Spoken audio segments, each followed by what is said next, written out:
Salutations, Imperial citizens and battle brothers. And we always have an echo. Still an echo. There we go. No more echo. That should be it. It wouldn't be a live stream if it wasn't a bit scuffed. All right.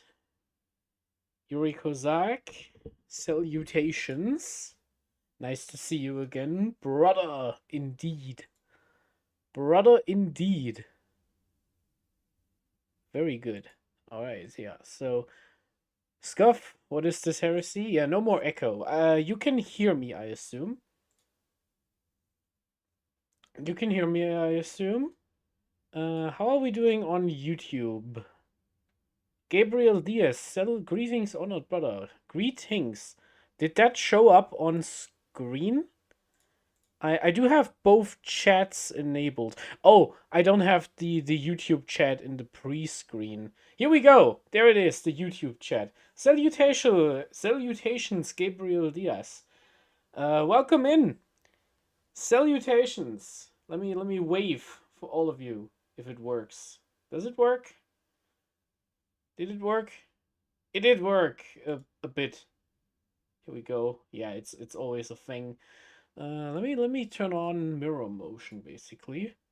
So now if I put this hand, it goes on the right hand instead of the left hand. Great stuff. Yeah, yes. Okay. I am audible. This is gonna be fun. I always hear these are fun. You guys really like the tier lists. You like them on Twitch, you like them on YouTube, so let's do another one. Of course, we're ranking all Ultramarine datasheets. I will try not to do it like last time and the time before that, where I spent like 4 hours talking in depth about every single unit.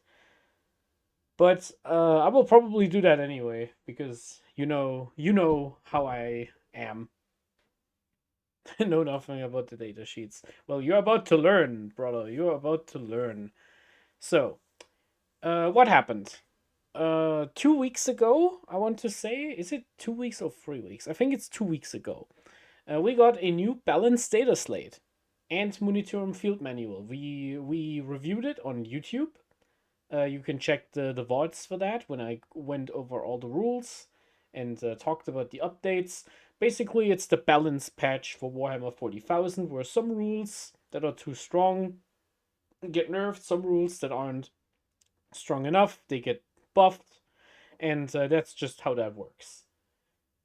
So this time, the Ultramarines got some significant changes, and I will talk about them right then and there. So first, we go over the tiers, and I will explain all of this audibly, because we have some people here who like to listen to the videos while they are painting, and in order to not make them look up every single time I talk about a unit, I will mention the unit name and I will mention what tier it goes in.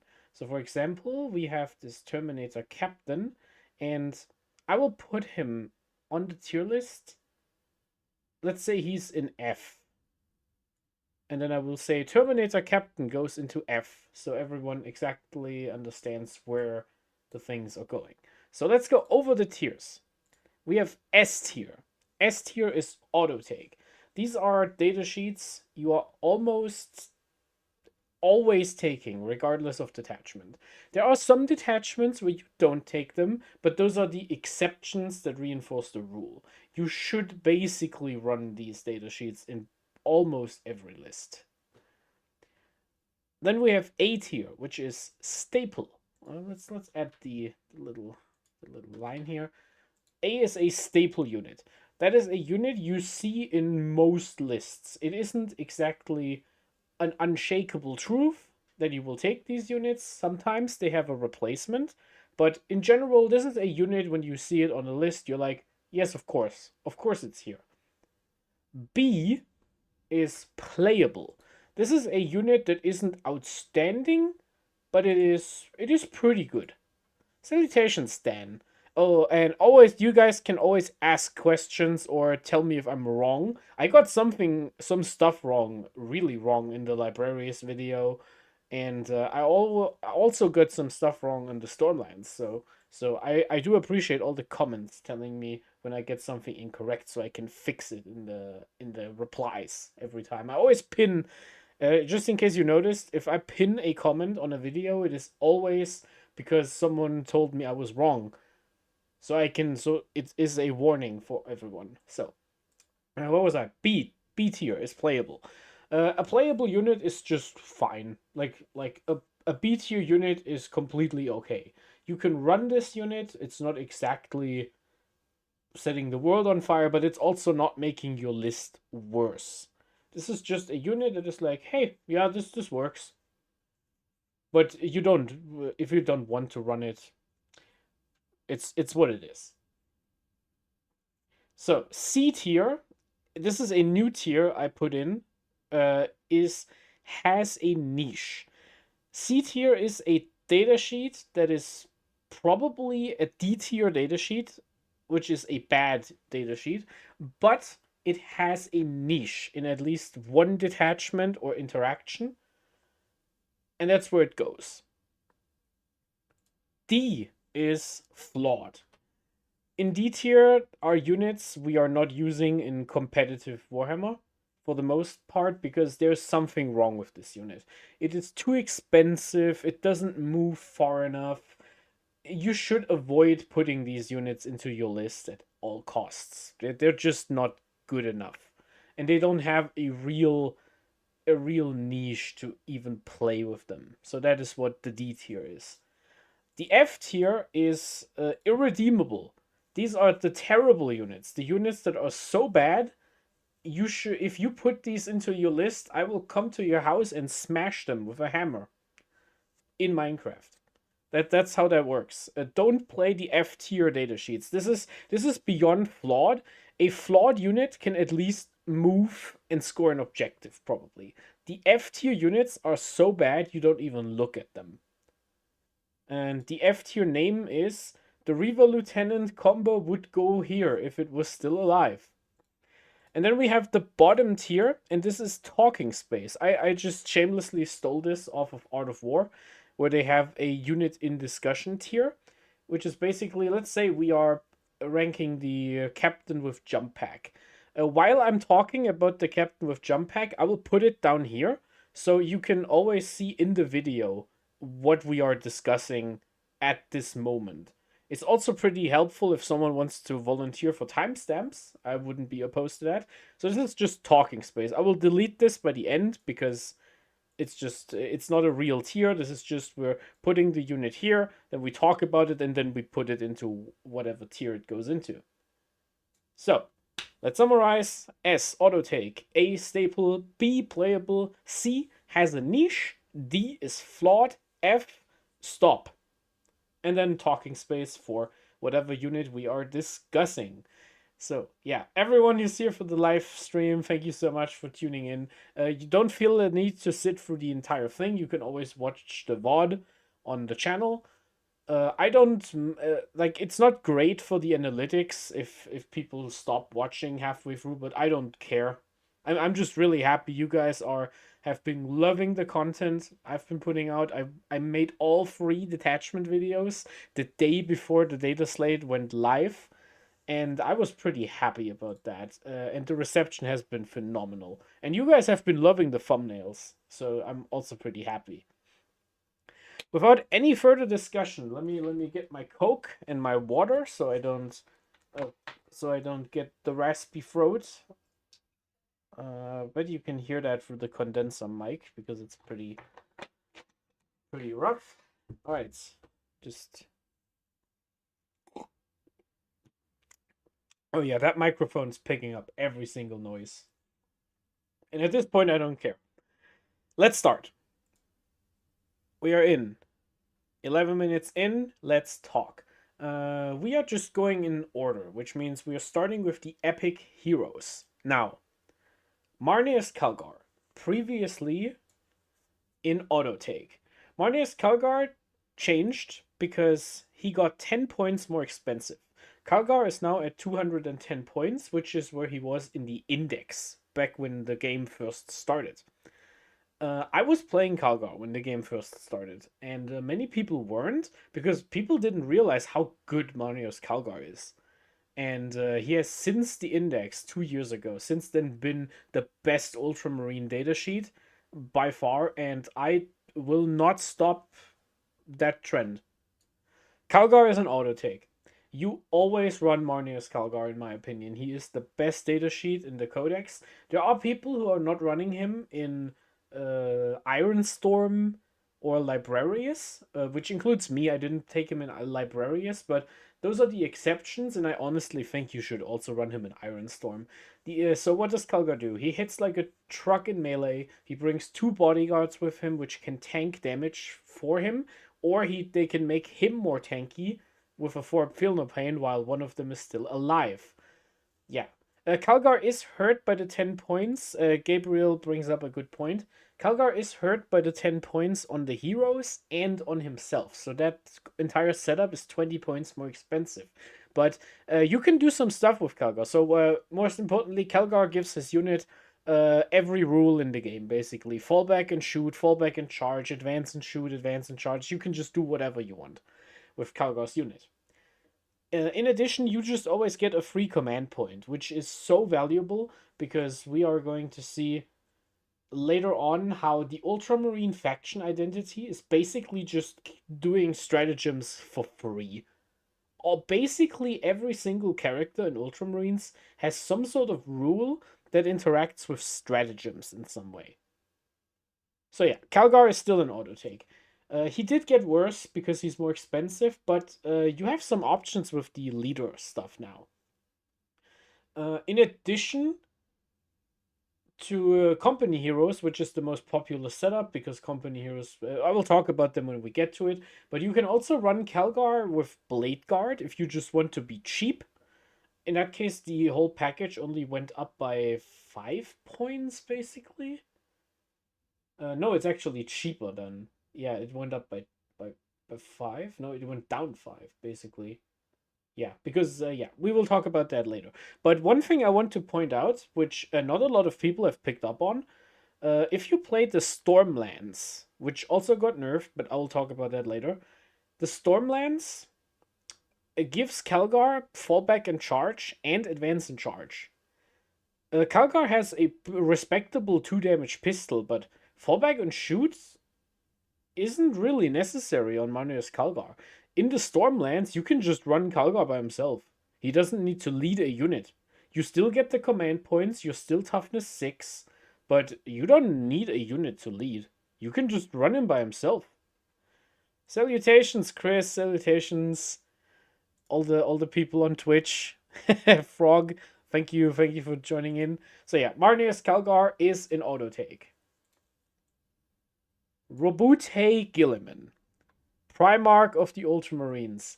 Now, I have gotten so much flack last time, mostly because of the reaction. Nobody really disagreed with the tier list when I made it, but people disagreed with my initial reaction when the points went up. I have since used Guilliman. I have won turn... okay, I didn't win any tournaments. I went undefeated, but you get the idea. I went undefeated with Guilliman. I went undefeated without Guilliman. So I think I know what I'm talking about when I say I wasn't wrong, but I changed my mind. I think Guilliman is really, really good. And with the changes to the Vanguard, which was the best non-Guilliman detachment previously, Guilliman is an auto take. I'm putting Guilliman behind Calgar because I just think Calgar is a better datasheet than Guilliman. Because Guilliman still has a bunch of flaws. But let's start with the strengths. So Guilliman is a really hard-hitting melee unit. Like, Guilliman hits so hard, he's probably one of the hardest-hitting units in the entire game. Guilliman gives you 2 out of 3 auras per turn. You can pick 2 out of 3. One is a free stratagem. One is a second Oath of Moment if you kill the first, and the third one is +1 OC and Leadership. Don't get it twisted, that last aura is actually really good. Excuse me, I'm having the hiccups here. What do you do? So you basically combine Guilliman and Calgar in both lists. Yeah, I will answer the question here. Do I put them both into a list? I do. And the trick is you don't overspend on anything else. You don't run expensive bricks with characters anymore, like the fire discipline stuff. You just supplement Calgar and Guilliman by running a bunch of cheap stuff and shooting units, and then you just score. Because what you do, you run a command point economy. That's what I want to say. Basically, you run the command point. My armor appears out of date. I will apply for the Rubicon surgery. I also need that green shoulder trim at some point. Thank you for joining in. So, Calgar gives you a command point every turn, and Guilliman gives you 2 free strats per battle round. One in your turn, one in the opponent's turn. The combination between these two means, because you have to play tactical secondaries and Pariah Nexus, fixed is not viable. That just means you can just discard any card you can't score right away. You just throw it in the trash and draw a new one. Every single turn. That's where your command points are going. By doing this, you basically say you are getting full secondary score, and your opponent has to come and stop you from doing that. And if your opponent comes and tries to stop you, they walk into your army, and then you can use Double Oath to do so much damage to your opponent's army. This combination is so strong, I would put it into almost every single detachment. Yeah, Guilliman is really good. Really good. I'm putting Guilliman behind Calgar, however, because I do think Calgar is just a better datasheet by himself, because Guilliman dies so easily. Guilliman dies to one lucky last cannon. Well, not a last cannon, but like one lancer that gets through the 4-up. And then you have a 3-up revive, which is just not a rule that you can ever rely on. The 3-up revive is such a weird rule. I'm not gonna say it never happens, because that was in 9th edition, when it never happened on a 4-up. But basically, your opponent has to play the game as if Guilliman always gets back up. Your opponent has to have contingencies and backup plans. But you have to play the game as if Guilliman never gets back up. You cannot risk Guilliman. And this is a reason why I think Guilliman is actually really hard to use for the mid-table players, because the some instinct is you just run out and you charge something with Guilliman. Guilliman shouldn't fight until turn 4. If the game is going according to plan, Guilliman should never have to actually fight anything by himself. If Guilliman has to step out and clock something with the sword, it's an emergency. Because Guilliman dies so quickly. He only has a 4-up invul, 10 wounds, and T9. He is really easy to wound with anti-tank. He is really easy to kill with mortal wounds of any kind, and it's still just a 4-up invuln against the big guns. It is rough, but he is still really good. If you don't know how to play Guilliman effectively, learn it right now, because this is the time to do it. Alright, next we have Chief Librarian Tigurius. Oh, Guilliman and Calgar are in auto take S tier, by the way. Okay, here we go. Chief Librarian Tigurius. Tigurius is honestly really good. Tigurius is really cheap, 75 points. Tigurius makes this unit harder to hit with a -1 and a 4-up Filner Pain against all mortal wounds, which hilariously is worse than the regular Librarian into psychic armies, but it is better into basically everything else, so don't worry about it. He can only lead a few pretty mediocre units, and you get 3 stratagems from him. You can use Heroic Intervention, Counter-Offensive, Overwatch, and go to ground for 0 CP. So this is the 3rd character that does something with command points, basically. You get 3 strats. It is specific 3 strats, but it is 3 strats. So Tigurius is a weird model because I think he is generally good enough to just play. The problem is just list space in competitive. He is definitely in C tier. Like, the bare minimum is C tier, because in the Librarius Conclave, he is the best datasheet you have. In the Librarius Conclave, with all the psychic buffs and reroll once to hit and wound, Tigurius makes that Bladeguard unit sing. He can also attach to Sternguard Veterans to get reroll wounds, which is pretty good. So what else do we think? Yeah, Psychic Hood. Oh, it works against psychic attacks? Never mind. Thank you, Frog. Thank you so much. So where do we put Tigurius? I would honestly argue he's unplayable. He is an auto take in Librarius Conclave, but he is playable basically just by himself. Like, if you are running him in a normal list, I wouldn't say that's a terrible idea.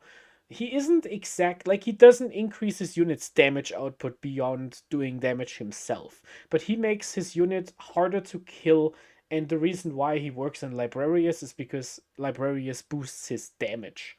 But I would argue that Tigurius is playable. I would think, if you tell me you run a Gladius, Tigurius is completely fine. I'm putting him in B tier for playable. Next, Kato Sicarius, the great Kato Sicarius. Kato Sicarius gives his unit the Assault keyword, and once per turn, they can make a 6-inch reactive move if an opponent walks within 9 inches.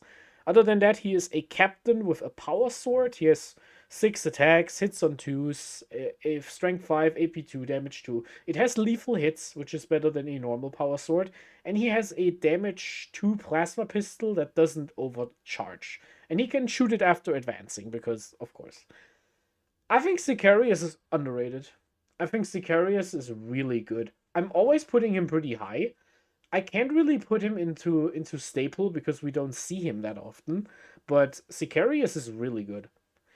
If you tell me you run more company heroes, of course, company heroes getting more expensive hurts Sicarius, but Sicarius isn't terrible with a Bladeguard unit.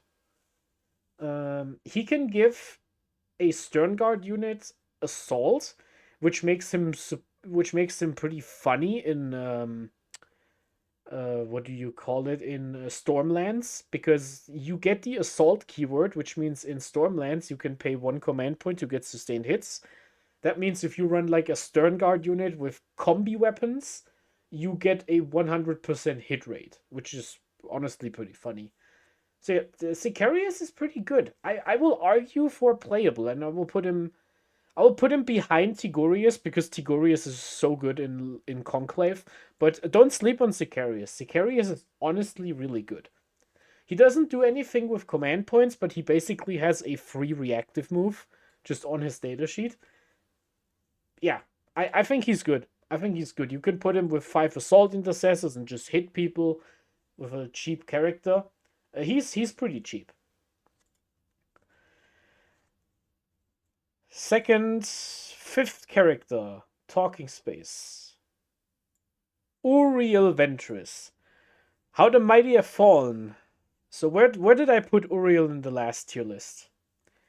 Where did I put Uriel in the last tier list? I think I put him into staple, or was it auto take? I think I put him in auto take. I think he was the 2nd best. Oh, thank you so much. He gives his unit Scout. I forgot to mention that.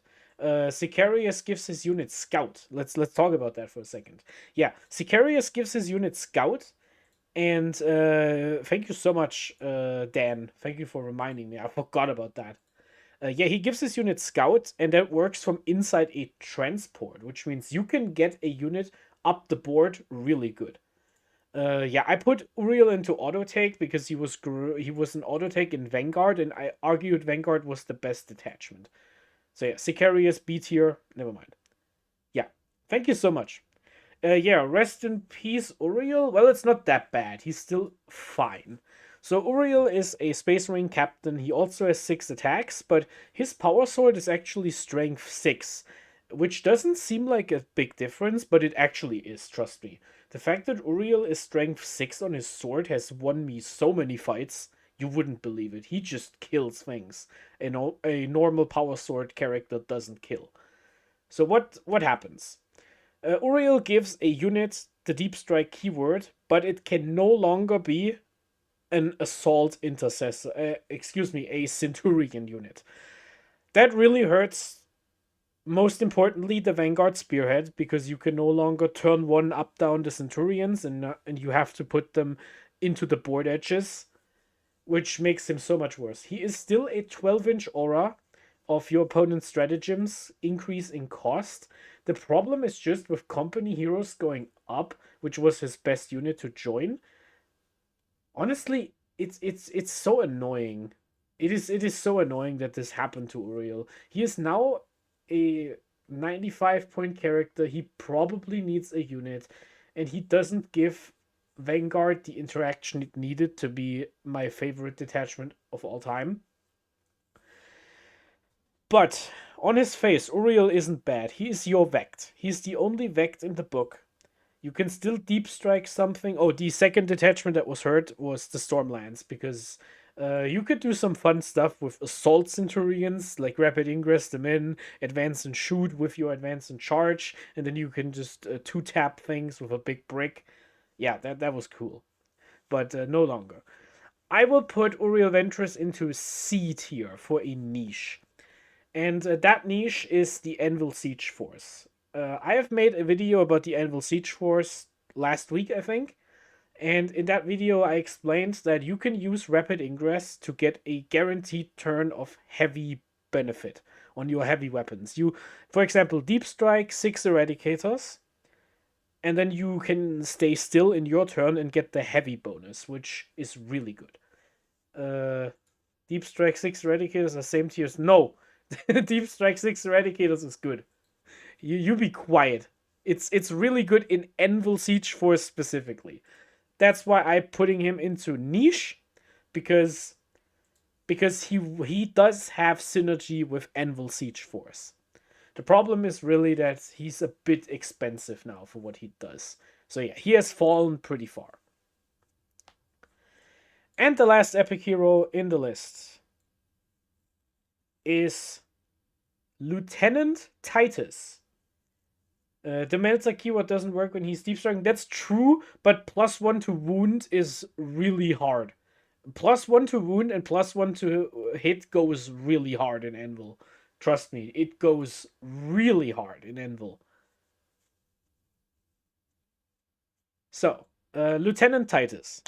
Lieutenant Titus, I put him a bit higher than I should have last time he was in B tier. Lieutenant Titus just didn't pan out the way it works. Like, after a bunch of people on the server crunched the math, it's like the sustained hits on the Sternguard basically give you 2 extra hits, and if that's all your 70-point character does, that's a bit weak. Titus is a 5-wound model with a 5-up feel no pain. He has a fight on death by himself. He has sustained hits and gives it to his unit, so he can get it solo. And he basically just has a 8-attack chainsword with sustained hits and anti-infantry 2+. So the way I have used Titus the most successful is just by himself. Just Titus as a solo model. He's not a lone op, but 5 wounds with a 5-up feel no pain make him just annoying enough to shoot or to dig out of a wall, that it's kind of fine. And if you have to charge him, he at least does some damage back. He does wipe a unit of Storm Boys on average, I think. He doesn't kill 5 Eldar with a 3-up save. That part really annoys me. Unfortunately, he's only AP 1. Yeah. I wish he could... Gabriel brings up a good point. I wish he could carry an enhancement. Of course he can, he's an epic hero, but I wish he could join another unit. I think if he could join with Calgar, I would try it. Like just to get sustained hits onto like a bunch of Victrix Guard attacks. So yeah, where do we put Titus? I think Titus is flawed. The best way to run Titus is just by himself, solo. He does actions. If he gets charged, he does some damage, and as long as you don't put him like out in the open, he should survive most things. All right, D tier for Lieutenant Titus. Now that was the epic heroes. So we did go on a split here. So we have a bunch of S tier heroes, a bunch of B tier, 1C, and 1D. I will defend my C tier rating for Uriel because I have played the Anvil Siege Force and I think he is actually doing the job there. So that's the niche. Titus just doesn't do enough for the points he costs. If Titus goes to 60 points, I would do some stuff.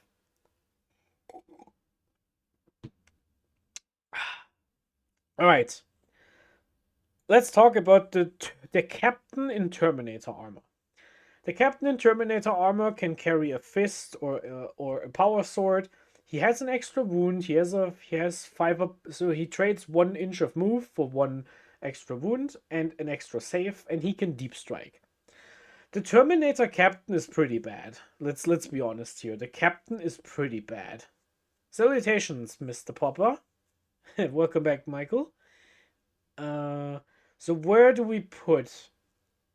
Why does the Jump Pack Captain get the Thunder but not him? I don't know. Why does the Terminator not get the shield and the hammer? Why does the Chaplain get it but not the Captain? That is so silly.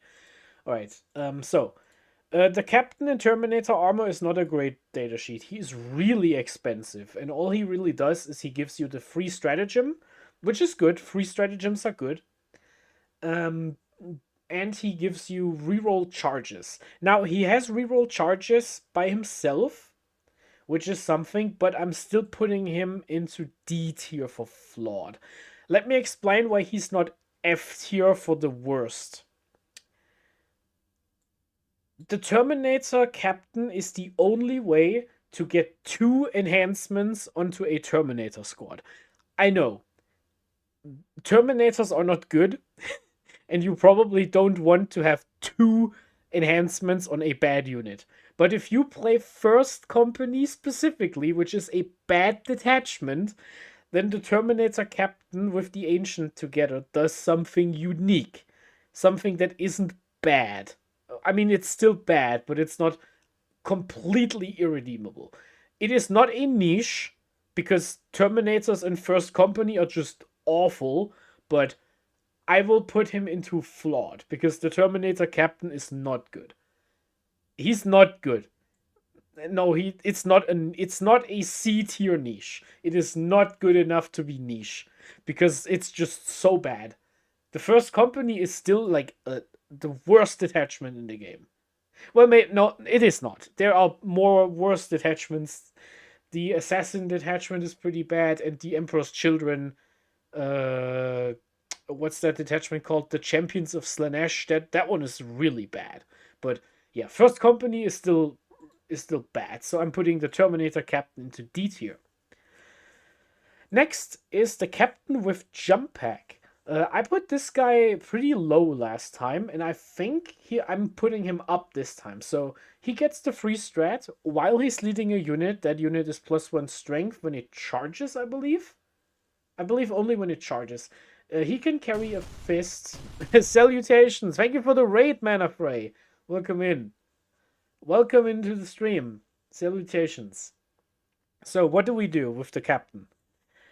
Hey, Jazz. Thank you for coming in.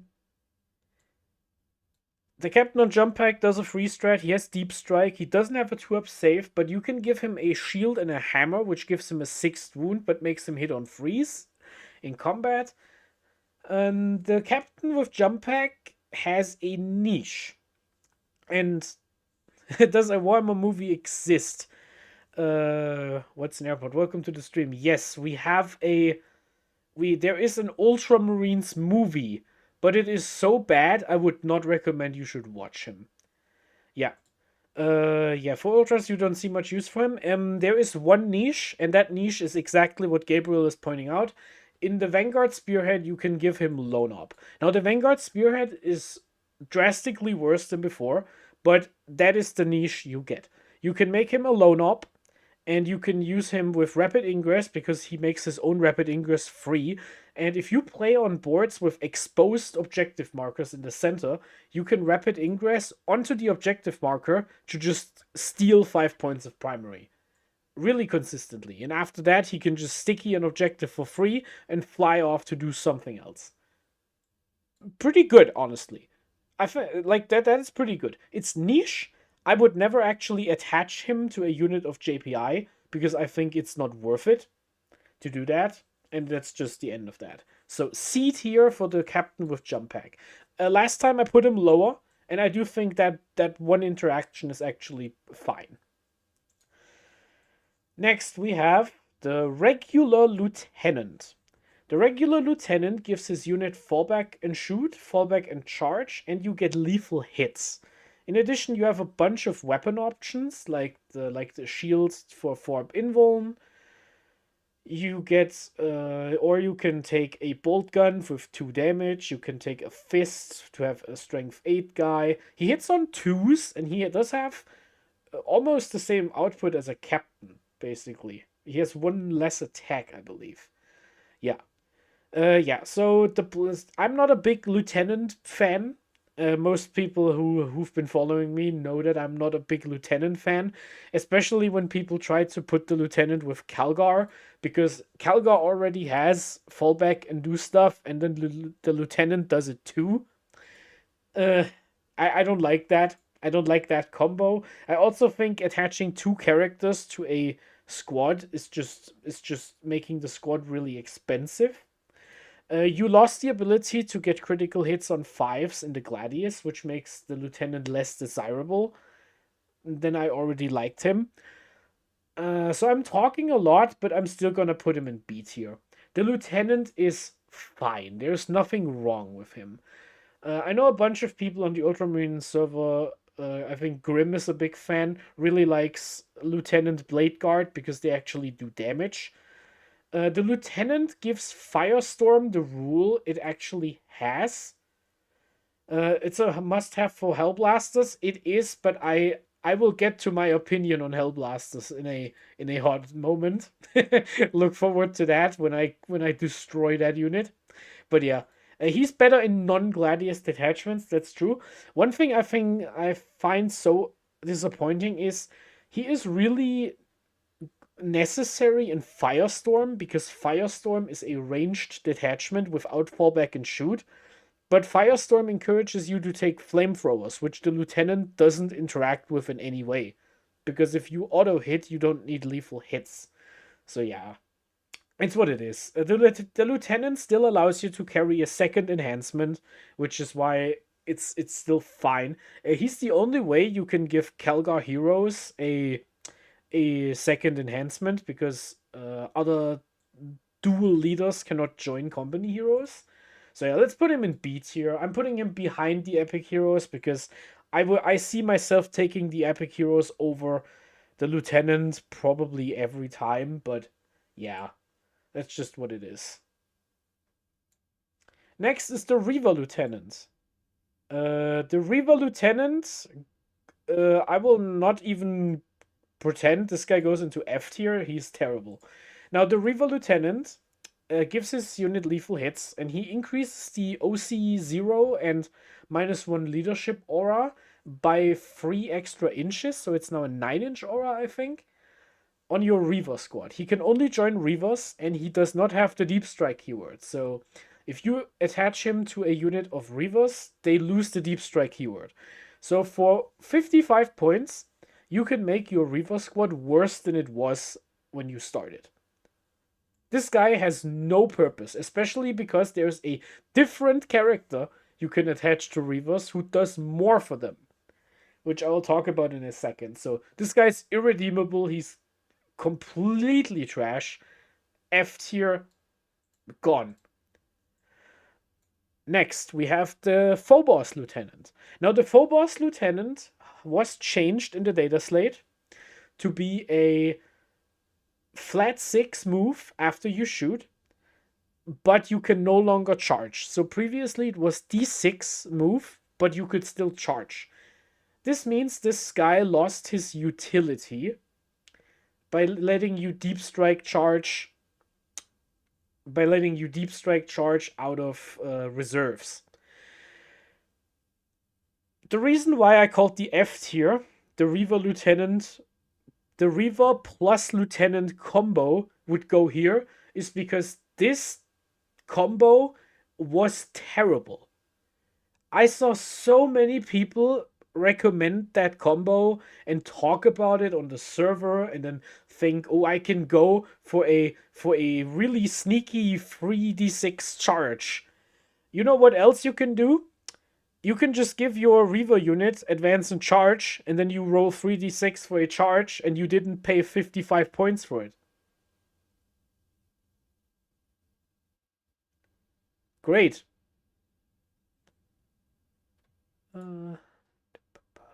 Okay.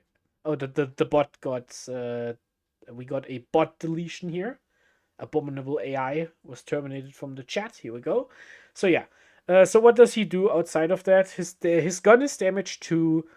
It isn't assault, I think. Funny enough, because the actual Incursor gun has assault, and he gives lethal hits. So the thing he actually does is I'm putting the lieutenant in Phobos armor into D tier. He is not irredeemable because he does the fire and fade by himself. He doesn't need a unit to lead.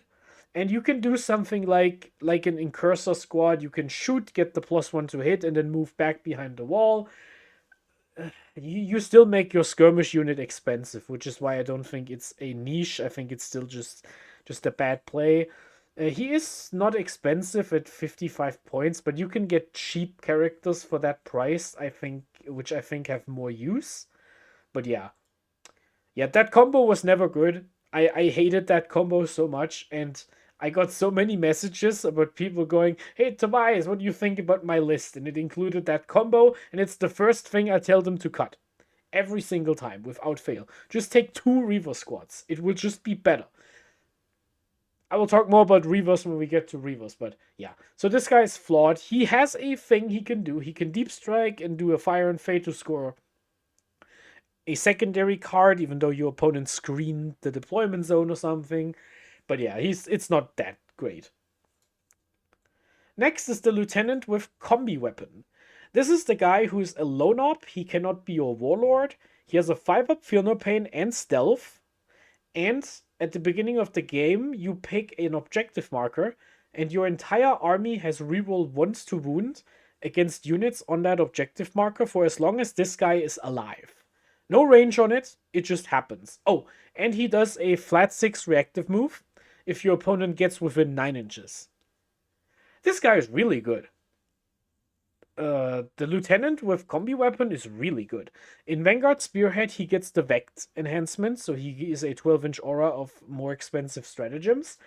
In Gladius and all the other detachments, like Stormlands and something, you just play him because he's a cheap lone op for 70 points, and he gives you a damage buff, a conditional damage buff, but it's something. And he is a really good way to give Roboute Guilliman his lone op ability by having an infantry model close by, which is already a lone op. He also carries enhancements pretty well on Ironstorm. I think he's a better caddy for the fallback and shoot thing than the Tech Marine is, in my opinion. So I think this guy is a staple. Yeah, the Combi Lieutenant is our first A tier unit. Yeah, he's really good. Solid. You don't have to run him in your lists, but if you put him in your lists, I will not tell you to cut him. He's really good. Yeah. Is Shadow War Veteran worth using? I don't know yet. I have played 5 games since the data slate came out. One of it, 2 games with Gladius, 1 with Vanguard, and no, 3 games with Gladius, 1 with Vanguard, and I think 1 with Anvil since the data slate launched. I have not run him in my Vanguard right now, but I still think it's worth pointing out because it is a strong enhancement. It's just a bit expensive. Let me drink.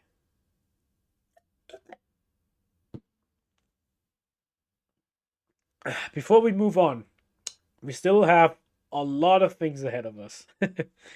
Next, we have the regular librarian. The regular librarian makes his unit a 4-up invulnerable save. He gives you a 4-up Feel No Pain against psychic attacks, which has not come up once, because all the Thousand Suns players have been hiding in their holes ever since I started playing the Librarius Conclave.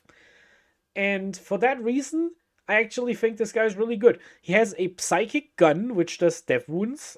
Always overcharge it because you get the Feel No Pain against your own mortal wounds, because the hazardous wounds are caused by a psychic weapon. So that actually counts as a psychic damage. So you are allowed to roll your Feel No Pain against it. It's the same logic that lets you do it against Doombolt, because it's a psychic tagged ability. So yeah, pretty good. The regular librarian. Some people like to run him in Gladius with a Hellblaster brick to make them more. Not a Sternguard brick to make them more resilient with the invul and to get reroll wounds on the death wound thing. But the way he shines is in the Librarius Conclave. In the Conclave, he can carry all the enhancements. I ran one with the Obfuscation, which gives you 18-inch lone op on a Desolation squad, so that Desolation squad had reroll 1s to hit and wound, and I could shoot without being shot back indirectly, and then I put him into a Plunging Fire Ruin. Oh, that was so awesome. My Eldar opponent really hated me, because that unit was disgusting. It was really disgusting. Let's delete one line of that thing so we can reduce the size of this little tier list here. Okay, so where do we put the regular librarian? Is the librarian playable? I think he's niche, in all honesty. I think he's niche. You run him as an auto take in Librarius Conclave because you have to take Fusillade, which is the good enhancement. Because that enhancement lets your Sternguard unit pick up any vehicle in the game. No questions asked. If the Sternguard unit with the Fusillade enhancement, which gives them anti-vehicle, anti-monster 5-up, they just kill any tank in the game. Because you have death wounds with full rerolls. You guys are arguing B tier. Is he good enough? Is he good enough with Sternguard to justify? Yeah, in Librarius, he's a God Slayer. I one-tapped Angron. I one-tapped 2 Land Raiders in one game. I one-tapped anything. Like, nothing survives this unit, basically. It is crazy. Yeah. Yeah, okay. I'm putting him in B. I want to put him ahead of the Lieutenant, in all honesty, because I think the Librarius Conclave auto take makes him... Yeah, doesn't deserve niche. Yeah, I think you're right. Yeah, you guys are convincing me. Yeah. Next, we have the Phobos Librarian. The Phobos Librarian also gives you a 4-up Feel No Pain against psychic. Gabriel, the regular Librarian, does not give you a Feel No Pain against mortal wounds generically. Only psychic mortal wounds. That's the difference between him and Tigurius. You only get it against psychic attacks. So the Phobos Librarian does the same thing. You get a 4-up Feel No Pain against psychic attacks and mortal wounds that are psychic. He gives his unit stealth and lone op 12, which makes a unit of infiltrators not interactable, basically, because if your opponent deep strikes outside of 12, they can't shoot you, and they can't charge you because they're outside of 12. So you have a unit with this guy and some infiltrators that is basically unshootable. However, it makes your backline unit 170 points, which is a lot of points. I think this guy is niche. He is really good in Librarius Conclave, because if you have 12-inch lone op, you can use your 18-inch mortal wound grenade and the 18-inch movement debuff without getting shot back. You can also put him with eliminators and stand still, and then you can shoot eliminators that hit on 2s with strength 10, rerolling 1s to wound. They have death wounds because they stood still, and they can't be shot back because they're lone ops. So, but that is really niche. I think The Phobos Librarian is niche, but I want to put him ahead of the Captain with Jump Pack, because you can still run this guy in like a Gladius. In Vanguard, he's a monster with Incursors and a lot of deception. That's a 200-point unit, brother. I don't like that. That's a 200-point unit that does no damage. I would rather have 2 units of Incursors by themselves and just do that twice. Or put Lonorb on the Combi Lieutenant. No, I'm not convinced with that. I think this guy is niche, and the niche is either you're playing Librarius Conclave, in which case he's really good, or you are playing in a really shooting-heavy meta, which, to be fair, with the new Orc detachment, it's not a 0 that you might take this guy. He has a niche. If you want to have an unshootable unit, he's your man. This is your brother for the job. C for niche. Next, we have the Librarian in Terminator armor. The Librarian in Terminator armor gives his units sustained hits, and he also gives them the 4-up Feel No Pain against psychic attacks. This guy is not that good. He is cheap. He's 70 points, 75. He's pretty cheap. He only gets his rules whenever he leads a unit. His melee attack is actually like really sad. It's like 6-1d3. It's pretty pathetic. This guy can't kill like a cultist if he has to, but yeah. He can carry a combi weapon, that's the thing, but he also has the same psychic gun as the other librarians, and of course, he is great in the Librarius Conclave, because he gives your Terminators an enhancement. Yeah, Terminators are not good, but in Librarius Conclave, they become pretty formidable. I also think this guy is the best leader for Terminator units, because the Chaplain fights for your oath slot a lot of the time. But I will talk about that more when I get to the Chaplain. So what do we do with the Librarian in Terminator armor? I think this guy is niche. I'm putting him in the lower end of niche because he's only good in Librarius Conclave. But you can use him to give your 10-man break of Assault Terminators advance and charge, or you can do it like me. If you check my Librarius video from last week, you can run 5-man Terminator squads. I ran them with 3 hammers and 2 claws. That 5-man plus a librarian, that is a pretty annoying unit to deal with. They will not kill another unit of their price tag, because that gives you a unit for 255 points base, but that unit is completely independent. They have their own rerolls with the detachment. They don't need oath. They can kill light targets like 10 cultists with the claws. They can kill a bunch of elite models like intercessors with the hammers. You have sustained hits, so you don't need to buff them in any way. And you can still get all of your psychic damage from the assail strat and everything else. In that niche, the Librarian and Terminator armor is pretty solid. I'm putting him in C for niche because he is good in exactly the Librarius Conclave. Next, we have the regular Chaplain. The regular Chaplain, I put this guy pretty low last time. I tried to argue to put him higher, but you guys talked me out of it, and I think you were right. I think that the regular Chaplain, he gives his unit +1 to hit. He gives his unit +1 to wound, and once per game, you can select a unit within 12 inches that failed a battle shock test, and you instead pass it. It is after you roll, which is pretty cool. He gives his unit leadership 5, which makes them resilient against leadership stuff. But is that useful? So the problem is, it does bite itself with Oath of Moment because of the +1 to wound. But outside of that, like, you can't have Oath on everything. Even in Ultramarines. Not everything has Oath.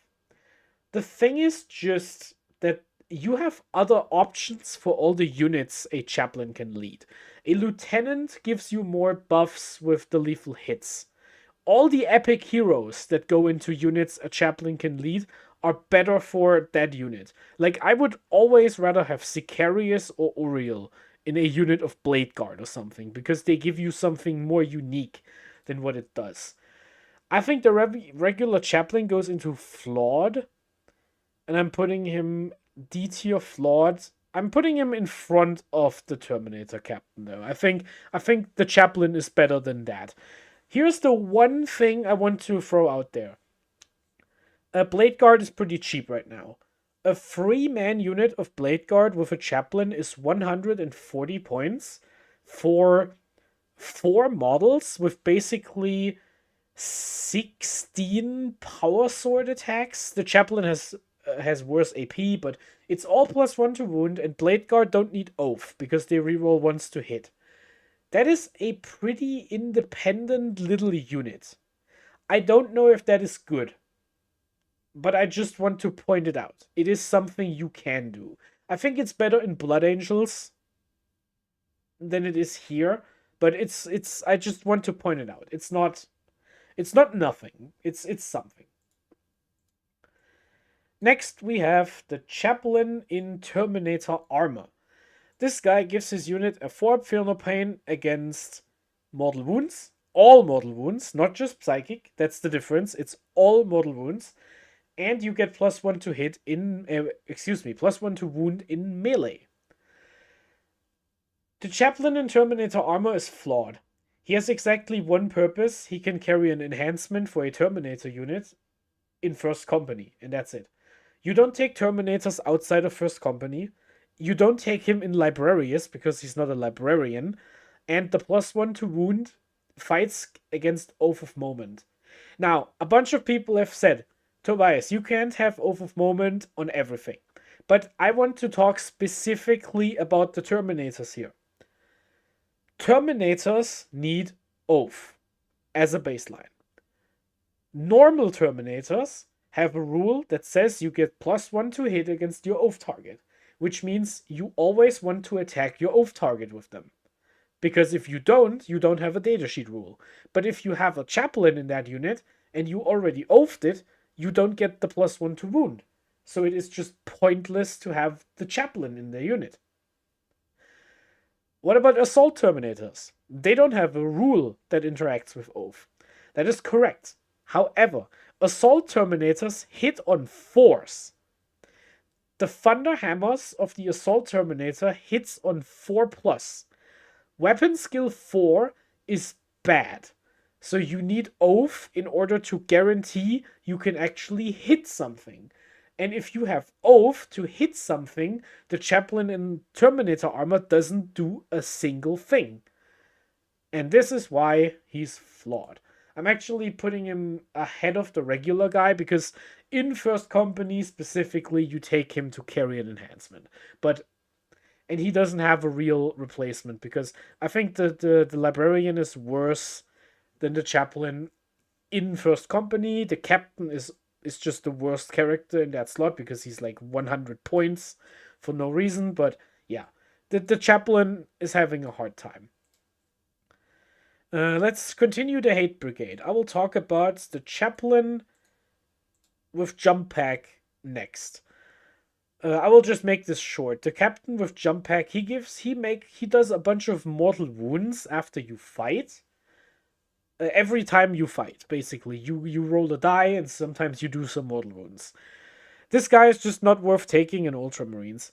In Blood Angels, this character is legit. You can put him in Sanguinary Guard, you can put him in buffed up Vanguard Vets or Assault Intercessors, or Death Company with Jump Packs, completely fine. But we don't have good enhancements for this guy, and the reason why Assault Intercessors with Jump Packs are good is because they're just cheap skirmish units. So this guy goes, like, at the bottom of flawed here. Yeah, D tier for flawed. You have no reason to join him to a unit. Even if we were, for some reason, running Vanguard Veterans in First Company, I would run the Captain with Jump Pack for that. Because I would rather have the free strats than random mortal wounds and something. Like, it's just not that good. The last Chaplain on the list is the Chaplain on Bike. The Chaplain on Bike is pretty tough. He has 2 extra wounds, so he has 6 wounds, I'm pretty sure. He gives his unit +1 to wound, and he gives ranged attacks in that unit death wounds. Now, this guy narrowly escapes the D tier. And I had to argue for that, but it is still a niche. Because he can carry enhancements in Stormlands, and because Outriders got buffed, 3 Outriders plus a Chaplain is not that expensive for a unit that does hit kind of okay. Yeah, an Outrider Squad in Stormlands, I think the full Outrider Squad is pretty bad. It's just too expensive. It's too expensive for what you get. You don't do enough damage in shooting. But I think the Outrider guns are twin-linked, right? Are they twin-linked? Give me a second. Outrider Squad. So you do get like 1 or 2 mortal wounds in, if that's the case. I'm pretty sure it's a twin bolt rifle, right? It is a twin bolt rifle. It is twin-linked. So that is a niche you have on the Chaplain on bike, which I think is fun, but yeah, only the shots, of course, only the shots. That's just how it is. So yeah, I think he escapes the D tier, however, because he can carry an enhancement in Stormlands. You can give him, is it plus AP and strength if he's mounted and charges? I think he goes to like strength 8, AP 3, and then with the buff to Outriders on the charge, he's damage free. That's not bad. Like, I'm probably not gonna play it in my Stormlands, but it's not terrible. Like, I think it's fine. I think that is a niche. That is something that makes him better than the other 3 Chaplains. So that's where we are. C for niche for the Chaplain on bike. The Tech Marine is next. Now, the Tech Marine gives his vehicle of choice in the command phase +1 to hit and heals it for D3 wounds. And he can carry enhancements you have to put into Ironstorm. In Ironstorm, there are a bunch of enhancements you can only put on the Tech Marine. I always put this guy into staple, but I never use him myself. But if you play Ironstorm and you want the Tech Marine enhancements, you kind of want him. He's pretty cheap. He's the 55-point character I think is better than the Combi Lieutenant. Double Tech Marine Ironstorm still a must. Here's the thing. I think Ultramarine Ironstorm just runs Calgar Guilliman and the Lieutenant. And you don't actually take any of the Tech Marines. Because I think giving lethal hits to one vehicle is just pretty expensive just to get lethal hits. And honestly, what vehicle needs lethal hits? The Gladiator Reaper doesn't want lethal hits because you want to fish for devastating wounds. The Lancer doesn't need lethal hits because it's a big AP gun with reroll wounds. Like, it's not bad on the Vindicator, but it's not that bad. The Redemptor needs lethal hits, but the Redemptor is not that great of a datasheet. Honestly, because this is an Ultramarines tier list, like the 0 damage enhancement, I don't like that enhancement either. It's really expensive, and it basically means your opponent cannot shoot the guy who's next to your Tech Marine, but he just shoots something else. Basically, if you have 2 Redemptors, you can't have them both next to this guy all game. Sometimes you have to step out, and then they just kill whatever you don't have the blank save on. Honestly, I think the Tech Marine is niche. I will put the Tech Marine top of niche. Is that harsh? Like, he only does something you really need in exactly Ironstorm. But I think Ultramarine Ironstorm doesn't even run Tech Marines. Because let's think about this. If you run 2 Vindicators, 2 Ballistus Dreadnoughts, 2 Gladiator Reapers, and 2 Hammer Strikes, and the only enhancement you take is Fall Back and Shoot, which goes on the Lieutenant, I don't think you really need that. He's a conditional lone op, which is worse than just being a lone op. He does fill a 55-point gap, but I'm putting him into C tier for now. Tech Marine in C tier. Yeah, I don't think it's +1 to hit and D3. I think that is not a factor right now. I think the game right now is so killy. Everything does so much damage, you never get an opportunity to actually heal a vehicle, in my opinion. And +1 to hit is nice, but you can just get +1 to hit from an Incursor squad. So yeah, I'm putting him in niche.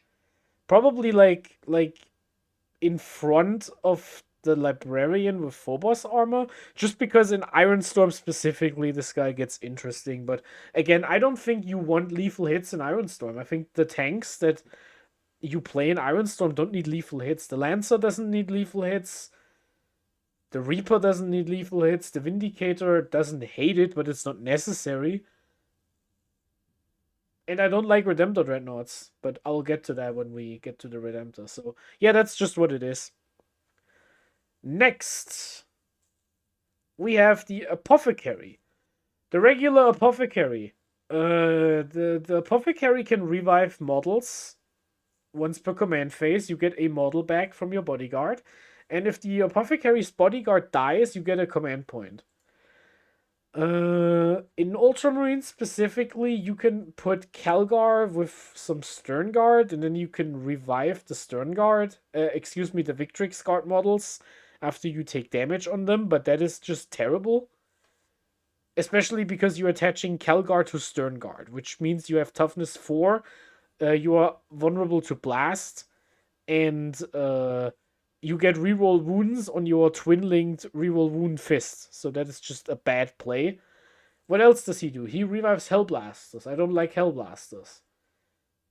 He gives you a CP, but Calgar already does that. So I don't even get it. I think this guy's bad. Yeah, the regular Apothecary is just bad. He's cheap, but he's not even the best 50-point character.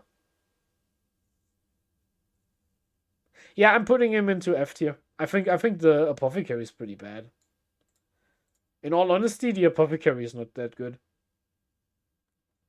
Next, the Apothecary Biologist. Now, this guy used to be an auto-take. Believe it or not, 2 tier lists ago, this guy was ahead of Calgar in the S tier.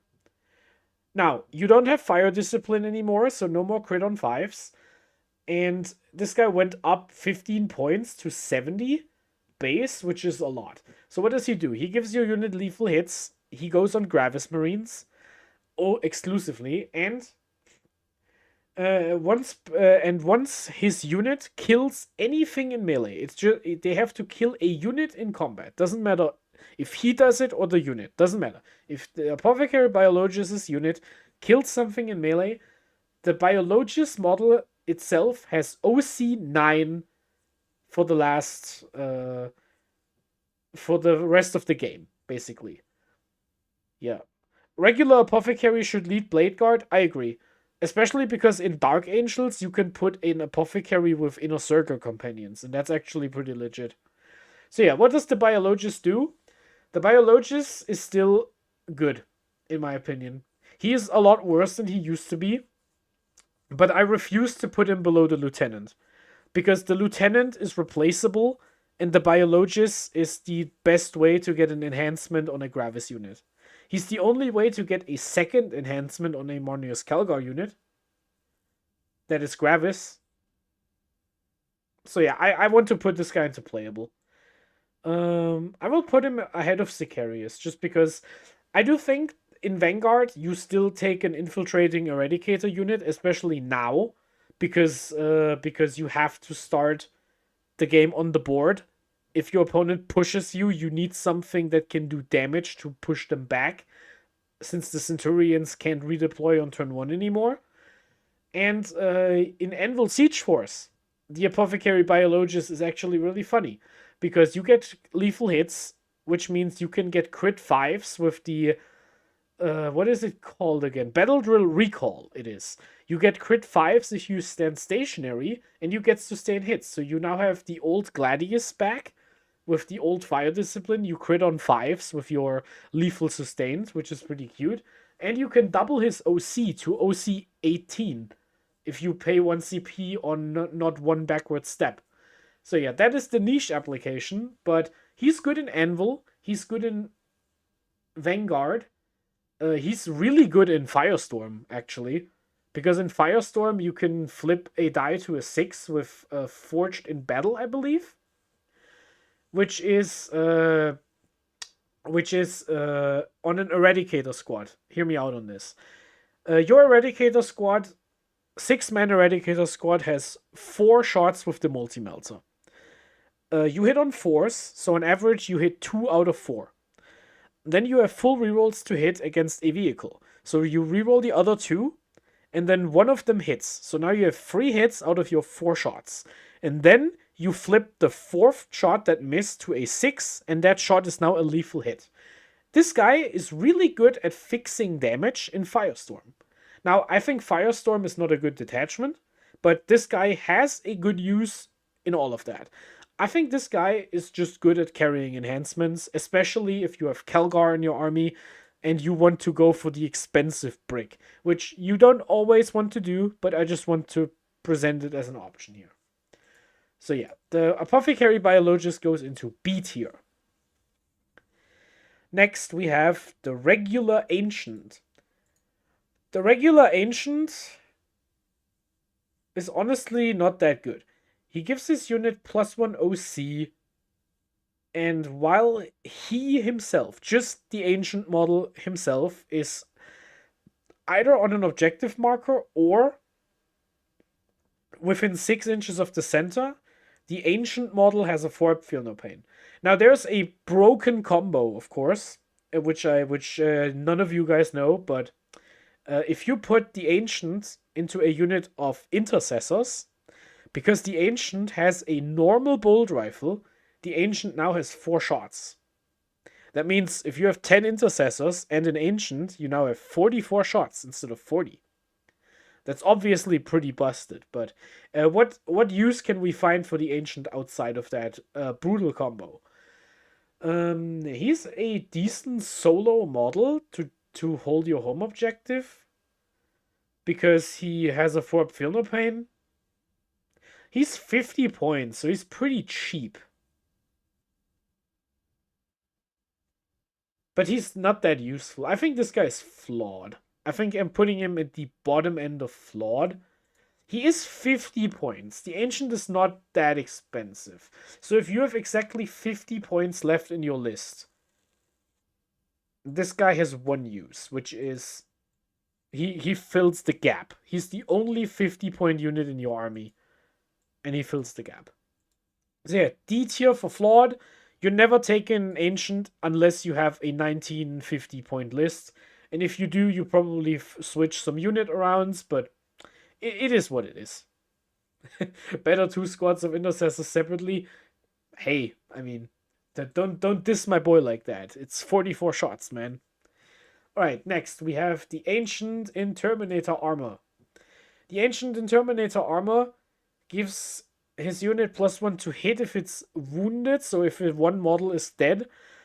And it gives +1 to wound once your unit is down to less than half strength. You also get +1 OC, which on Terminators is actually pretty relevant, because Terminators have low OC. So what do we do here? The Ancient in Terminator Armor is, in my opinion, just as bad as the Captain, but at least he's cheap. He's the cheapest way to get an enhancement on a Terminator unit in First Company, and he's the only way to get 2 enhancements on a Terminator unit in First Company. For that reason, I will put the Terminator Ancient in front of the Captain, but it's not a niche, because First Company is just not playable. But it is something they do. It is something that actually does something, which is better than what most other things are here. D for flawed. Next, we have the Bladeguard Ancient. The Bladeguard Ancient has a 4-up invuln, even though he doesn't have a shield. I will make a lore video about that if you want to know more about that. He has a 4-up invuln. He doesn't have a weapon, like no weapon whatsoever. He just close combats with the fist. He's holding the skeletal hand. to hit people. He can only join Bladeguard, and once per game, he gives +1 attack to the entire unit. Now, a lot of people hate this guy. A lot of people think this guy is bad. And honestly, they're right. This guy is pretty bad. But I will argue. Oh, this is people are gonna hate this. I will argue for niche. All right, hear me out. Hear me out, guys. So first of all, the Bladeguard Ancient is 45 points. He is the cheapest model you can take in the Space Marine Codex without taking Inquisitorial Ancients. Just as a solo guy with a Forb Invul, which is worse than a Forb Feel No Pain, don't get me wrong, but he can screen. He can come out of reserve and do a secondary. That is worth something. If you have a 1955 point list and you can't do anything else with those points, you can just buy him and just put him in reserve, get a secondary card scored, and that's it. He can die, whatever. Give your opponent assassinate, it's just how it goes, but that's just what it is. So that is the floor of this guy. Now, what else does he do? The Bladeguard Ancient is the only way to get 2 enhancements into a Bladeguard unit led by Marneus Calgar. Now hear me out for this. Marneus Calgar in Bladeguard is probably not a unit I would run outside of First Company or Firestorm, because in Firestorm you get ignore modifiers. Now you can say to me, but Tobias, I would just run a Lieutenant and get lethal hits, because lethal hits buffs the entire unit for the entire game. And Marneus Calgar gets lethal hits with his Victrix card. So you have 4 models that benefit from lethal hits plus the entire Bladeguard. And I know your logic is sound and all, but what you didn't consider is Marneus Calgar gives you fallback and charge and shoot, and the Lieutenant does it too. And I do not pay points for rules I already have. So I would rather run a Bladeguard Ancient in my Calgar Bladeguard unit to have a cheaper character that doesn't overlap in rules to get my ignore modifiers on Calgar. I also do think +1 OC is more relevant than people give it credit for, because I do think OC2 is not twice as good as OC1. I think it's like 10 times as good. Because if you put 1 OC on a point, it is easy to contest it. If you put OC2 on a point, excuse me,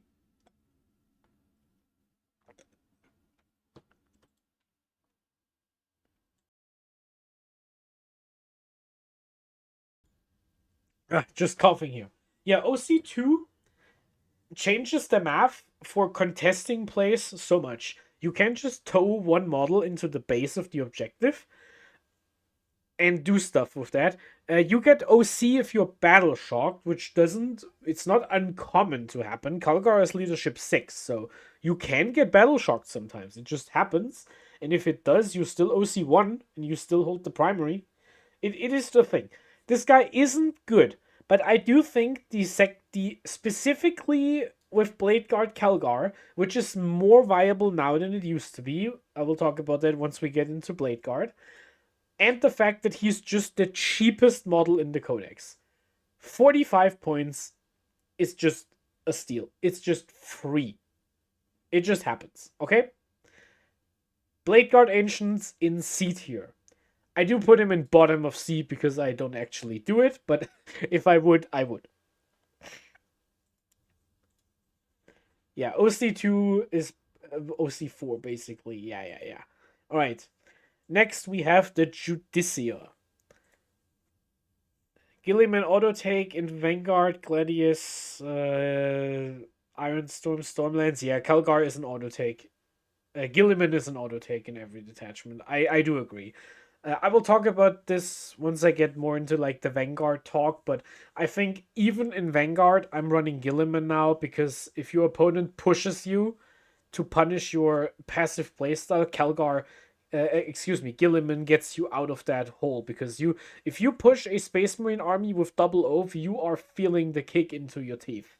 You hit them so hard, they do not like that. It's a thing. All right, the Judicia. The Judicia is really good in combat. He is 6 attacks. Is it 6? I think it's 6. 6 attacks at 722 with precision. Whenever he kills a character unit, he kills a character model, he gets +1 attack for the rest of the game, and he gives his unit fight first. Now, Bladeguard and Judicia is one of those combos that always was like, it's not tournament playable, but it's like almost there. Bladeguard got cheaper, and I think that actually makes it at least worth consideration to have fight first on a Bladeguard unit. I don't think you put him into anything else. I don't think any other unit in this game wants to have a Judicia on it. He can't co-lead, so you can't have 2 characters, which is such a shame. Because I would love fight first on Calgar, man. I would love it, but it is what it is. I will put this guy into B tier above the Lieutenant. I just think what you get out of the Judicia is more important than what you get out of the Lieutenant. But you can flip these if you want to, because I just don't like Lieutenants, but a lot of people like Lieutenants. So if this is your personal rating, then by all means, B tier for the Judicia. Fingers crossed this time it actually happens. Company Heroes. The Company Heroes. Formerly, the best unit in the Codex that isn't a character. Company Heroes. 4 models with 4 wounds per guy, a bunch of weapons that are annoying to roll out. +1 OC, so they're OC 2. They're the best leader option for Calgar in most detachments, because they're just they're just cheap-ish, but yeah. Michael hates these guys. I think this is the best unit in the book. They got more expensive. Honestly, I bought a 3rd unit of Company Heroes before the changes. I bought a 3rd unit of Company Heroes. They went up by 10 points. I was pretty upset about that. But then I have to seriously be honest for a second. If I buy a 3rd box of a unit, that probably means I shouldn't have 3 of that unit in a list. I think that nerf is fine. I still think they're good. And I'm putting them into staple. Why do I put them into staple? I think they're still good to have with Calgar in Gladius and Stormlands. If you can't find the points for them, you can cut them, but I think Company Heroes are still great. I still think they're good. They're not the best unit in the book anymore, but I still think they're in most lists here. I still think most people will play Calgar Heroes. Rather run Bladeguard for 80 points for Calgar. Bladeguard make Calgar toughness 4. That's my problem. And everything does 3 damage. The 4 wounds on the Company Heroes are such a big deal into Eldar. You wouldn't believe it. Even with Azurman nerfed, if you just think about like Dark Reapers, you think about the Banshee Exarch, you think about Jane Zar, you think about the Warlock, you think about Shining Spears. Every single thing in the Eldar Codex is damage free. We have Exocrines, Forge Fiends, Predators, like Death Guard with like 9 Predators per list. Everything is damage free. 4 wounds is so good. And the -1 to wound is so legit. And the +1 OC is so legit. Company Heroes are just so goddamn good at what they do. The only thing they don't do is damage. And I don't think you ever take more than 1 unit now. I really want to take more. I really want to play with 3 units, but I can't justify. If they went up by 5 points instead of 10, I would probably still do it. But the fact that I'm saying that is probably a justification for going up. So yeah, A tier for company heroes, and I'm not fully sure on that, but I still think you take 1 unit with Calgar. I think they're still good. A lot of free damage, and they at least wound 3+ and not 2+.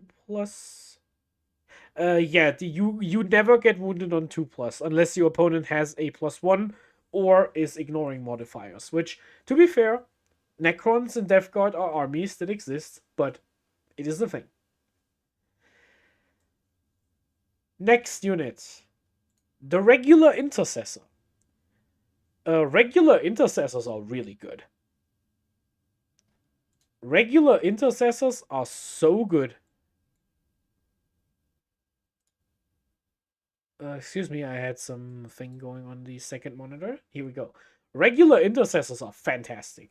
These guys were, in my opinion, the worst battle line unit in the game until they got buffed in the last data slate, which gave them double shots if all of them shoot at one target.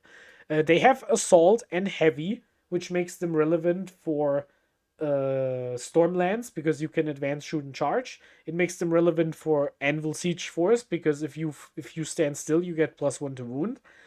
They make your objective sticky, so you can sticky and then walk forward. You can raise a banner, which happens a lot in competitive now. Yeah, Intercessors are just really good. Honestly, I'm putting them ahead of the Lieutenant at this point. I think I would rather have an Intercessor squad than a Lieutenant. Let's think about this. If I build a list and I have to cut one of these units and they cost the same points, I would probably cut the Lone Orb before I cut the Intercessor squad. It's close. They still fight with infiltrators for the spot of home field unit. But with the points going up, a really legit way to fight the points going up is to make your backfield unit cheaper, and that's what intercessors do compared to infiltrators. So I do think this is a staple. I think this is a staple. Intercessors are really good. A tier for the Intercessor squad.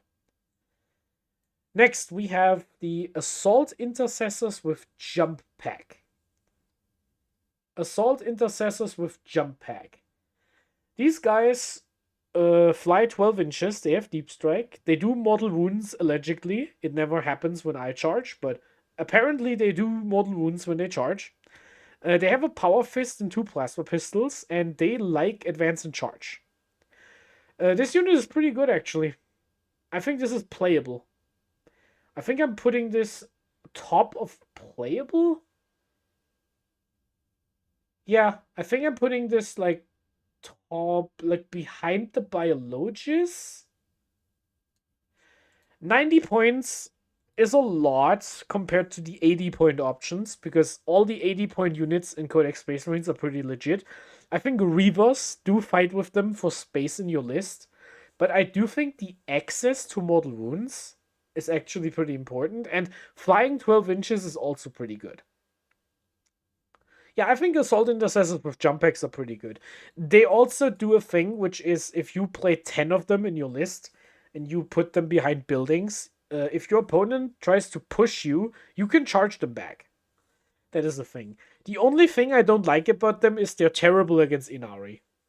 Against Inari specifically, Intercessors with Jump Packs are so bad. Against Inari, they are terrible because if you kill a model with your charge models, the Inari can give themselves fight first in the fight phase, and then whatever you charge just kills your Assault Intercessors. It's really annoying. The fact that it's not optional, but yeah. It's bad. Against every other Eldar army, this is a good unit. I would charge these guys into Howling Banshees. Even though the Banshees have fight first, I don't even care. Just charge them, kill 2 of them with the models. They kill 3 of you back, and the remaining 2 of yours kill their squad. It's just gonna happen. Yeah. They also kill opposing Guillimans. That's just what happens, yeah. They do that. That happened to me. And I didn't get back up. That was definitely something that happened, yeah. So B tier playable for Assault Intercessors with jump packs. I think I put them ahead of Sicarius and behind the Biologist. That's where I'm standing. Next unit, we have the Assault Intercessors on foot. These guys are battle line. They give reroll wounds against objectives, and that works really well with the generic captain. Why didn't we talk about the captain yet? Where is he? He's like all the way down here. Yikes. Okay. I'm not gonna mess with the order here. Just wondering, why didn't we talk about the captain yet? All right. Assault Intercessors, regular. I think these guys went down a little bit. Yeah. No, I think, Gabriel, I think the Captain plus Assault Intercessor package is no longer a staple because of a unit I will talk about later that goes into niche, and also because Calgar and Guilliman together are really expensive. If you start every list with Calgar Guilliman, you pay over 500 points just on 2 datasheets, which makes the Assault Intercessor Captain package pretty expensive. And I probably would never play these guys without the Captain. It is still a good unit. If you don't want to run both Epic Heroes in your Gladius, I think the Honor Vehement Captain is still doing his job just fine. But I can't see myself running on foot Assault Intercessors in any detachment other than the Gladius here. Yeah, it gets pretty expensive. It's 95 plus 75 plus 80. Thank you, some pop. Yeah, I think these guys are playable, but I'm putting them behind the Lieutenant, actually. They only have one purpose, which is to give reroll wounds to a Captain, and I'm probably not playing them outside of that. That combo is damn good. Don't get me wrong. I'm still putting them in playable. But it's no longer a staple, I'm afraid. Just because your Epic Heroes are so expensive. They are a delete missile. But I will talk about that when we get to the Captain. Yeah, I will talk about that again once we get to the Captain. So let's scroll down back here. So yeah, B tier for the Assault Intercessor on foot. Next, we have the Heavy Intercessor. Now, this is a controversial one, but I think I've proven my point. I went 3-0 and then I went 2-1 with them. Just because I wanted to prove to people that this unit is better than it used to be. People, when the points went up on the Heavy Intercessor to give them damage 2 on the gun, people were like, I don't like this. They were finally getting cheap. I want a durable objective scoring unit, and that's just what happens. But no, this unit is finally good. This unit is really good. They are basically the same thing as Inceptors with bolters, except you trade damage for range and durability. So Heavy Intercessors get +1 save against damage 1 while they control an objective. So if you get your objective stolen from you, that's just what it is. But they shoot at 30 inches with assault and heavy rifles, so they can get sustained hits in Stormlands, which you're probably not gonna do. But they get +1 to wound in Anvil Siege Force. They are a really tough 10-man unit. They are surprisingly hard to interact with, even for damage-free guns, because I have mathed it out. If you have Armor of Contempt against an Exocrine, you just win that shootout in Anvil Siege Force. If the Exocrine shoots you, it kills 2 or 3 models, like top. And then you shoot back with all of your guys and you have crit 5s +1 to wound, you win that firefight over the course of the turns here. You actually beat an Exocrine at the ranged combat game. Because the damage 2 with AP 2 in Gladius with Ignore Cover, or just with Ignore Cover in Anvil Siege Force, it's just great. Anvil Siege Force with the 6-up Feel No Pain actually means these guys are pretty resilient against AP, against damage free. And if you want to hard counter Orc melee, if Green Tide is an army you want to beat, these guys are your models for the Calgar unit. If you have Calgar with 10 of these guys, they just live. Nothing can kill them. It's just not gonna happen for your opponent. You will stand like a rock in the waves of the ocean. So where do I put them? I think I can't put them higher than B, because nobody else except for me is using them. But this unit is really good. Please believe me. Please try it out. I'm putting them below the Assault Intercessor, but I'm putting them into B. I insist. These guys are really good. Here we go. I want to mess with the order for this next one because this is actually an interesting discussion. Let's talk about the Reivers and the Incursors at the same time. So Reiver squads and Incursor squad. Both of these are scouting infantry units with AP1 combat. Both of these scout, they have AP1 combat. The Reivers have an extra attack. The Incursors have sustained hits 1, which is worse than an extra attack, but it's still pretty good. And both of these do something different. Reivers have a 6-inch aura of -1 OC, no limit, so you can go to OC 0. And Incursors have if they hit you, the rest of your army has +1 to hit against the target, and both of them have war gear options that are actually like relevant sometimes. The Reivers can deep strike, and they can walk through terrain without looking at heights, which you might think is pretty like whatever, because you can just walk through walls, but it means you can diagonally charge into the second floor to hit a unit that is 1 inch off the wall. So if you charge, for example, there are 10 cultists just blocking a wall so you can't charge into it, you can just walk over them, on top of them, and then you can fight down over the elevation, and you don't lose movement doing that. That is actually not irrelevant at all. Incursors, on the other hand, get the Haywire Mine, which says once per game you can toss a grenade within 3 inches on a 2-up. It doesn't require line of sight, and it just does D3 mortal wounds, and it does 2d3 against a vehicle specifically.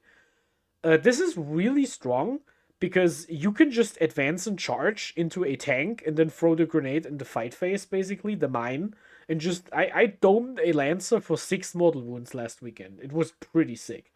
Like, it was pretty sick.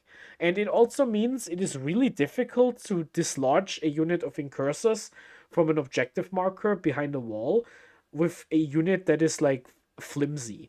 Like, 5 Howling Banshees, if 2 of them die, you probably win that combat. Because if you think about it, like, if there are 3 Banshees left with the Exarch, like, the other 2, they have 4 attacks, they should hit you 4 times, wound you 3 times, you make 2 saves, so 2 guys die, the Exarch kills, like, 1 or 2 more. Like, if you're lucky, you hit back with 2 models and kill the rest of the Banshees. Like, it's not unreasonable to think. And if you kill 3 of them with the mine, you just win. You just win, no questions asked. You just win that fight. Yeah, so I think Incursors are pretty good. Now, what unit is better, in my opinion? Because both of these are 80 points, and they do very similar things. Reivers are better if you just want to pressure with melee, and Incursors are better if you have some shooting elements you can buff with the +1 to hit. Now, I do want to say that the +1 to hit in shooting is never working out for me. Because every single time I play against an army, it has either a shoot back stratagem, it has a go back into reserves if you get shot stratagem, GSC, it has a if you shoot me you move stratagem, like Necrons or Eldar, or it just has Blood Surge, like World Eaters. It never happens to me that this +1 to hit ever actually works out. But other people have said something else, and if everyone else says this rule is actually good, then I have to believe them. But the reason why I like Incursors so much is because of the Haywire Mine. I think both of these units are staples. for the record. I'm putting them both into staple, but over the course of my games, playing with both units, I have been finding that I'm taking Incursors more often than Reivers. I think the Incursors are better than the Reivers. Next, we have Infiltrators. A tier, by the way. Incursors and Reivers into A tier. Yeah, that mine is the real MVP. Alright. We have Infiltrators here. Infiltrators, same old. They do 0 damage, but they have a 6-up Feel No Pain with the Gauntlet. They refund you a stratagem on a 5 if Calgar is dead. And they have a 12-inch bubble of 0 deep strikes within range. Now, this unit I see frequently cut for Intercessors. Because you pay 20 points more to do less damage, unless you're an Anvil Siege Force, in which case Infiltrators are actually heavy, so they get +1 to wound. But let's be real. So every single time the meta changes on the data slate, I think, maybe we don't have to play Infiltrators anymore. Maybe we can cut for Intercessors and just spend 20 points somewhere else. And then I put them into B tier. And then I think, yeah, that's fine. And then, like, a few weeks later, like 3 or 4 weeks later, suddenly a new Deep Strike army occurs in the meta, and you have to run Infiltrators again. So this time I'm not falling for it. This is an A tier staple. I'm putting them in front of both Incursors and Reivers, I think. Because, yeah, you always regret not taking them. I think you want one unit. I have built lists and won events, or went undefeated at events without Infiltrators, but whenever I don't have them, I feel so bad. One thing, because they have the Infiltrate keyword, even though most of the time they're guiding the home field objective, I do think that Infiltrators with the Infiltrate keyword actually do something. Because if you have Intercessors holding the backfield, you can push further out with your Infiltrators and deny deep strikes in the middle of the combat, instead of just on your deployment zone, which you probably can screen with the Intercessors after you stick-eat the home objective. So that's why I'm putting them into staple. I always am tempted to cut them, and every single time I do, some Deep Strike army pops up in the meta, and I put them right back into the list. You can also throw them into the Meat Grinder if you get paired into World Eaters, just as an Infiltrate move block, yeah. So this is an A tier here. A tier staple, yeah. Generation of Phobos A tiers, yeah. You could make an argument that Reivers are playable instead of staple, but I think Incursors and Reivers are so close, and I have not played a list without either of these in like a while. I think every list I write nowadays that isn't Librarius has an Incursor squad, and that Incursor squad could just be a Reiver squad, and it could just be that. It is just preference, in my opinion. Next, we have the Humble Tactical Squad. The Tactical Squad is 140 points for 10 Space Marines. You get 2 heavy weapons and some stuff on the Sergeant. And their rule is they split into 2 5-mans before the game begins. Why is this still in the Codex? It's just, hey. You know where this is going. Technically, they're the cheapest battle line. Because if you pay 140, you get 2 units, so 70 per 5. And Assault Intercessors are 75 per 5. But in practice, you're never gonna do that. Ever. Because they're just not doing anything. They have regular bolters without AP. They get a heavy weapon to do something. They can ride the Rhino, but the Rhino is terrible in Space Marines because it can't carry any Phobos, any Tacticus and Phobos and Gravis units. It's just not doing a thing. The Tactical Squad goes into F tier.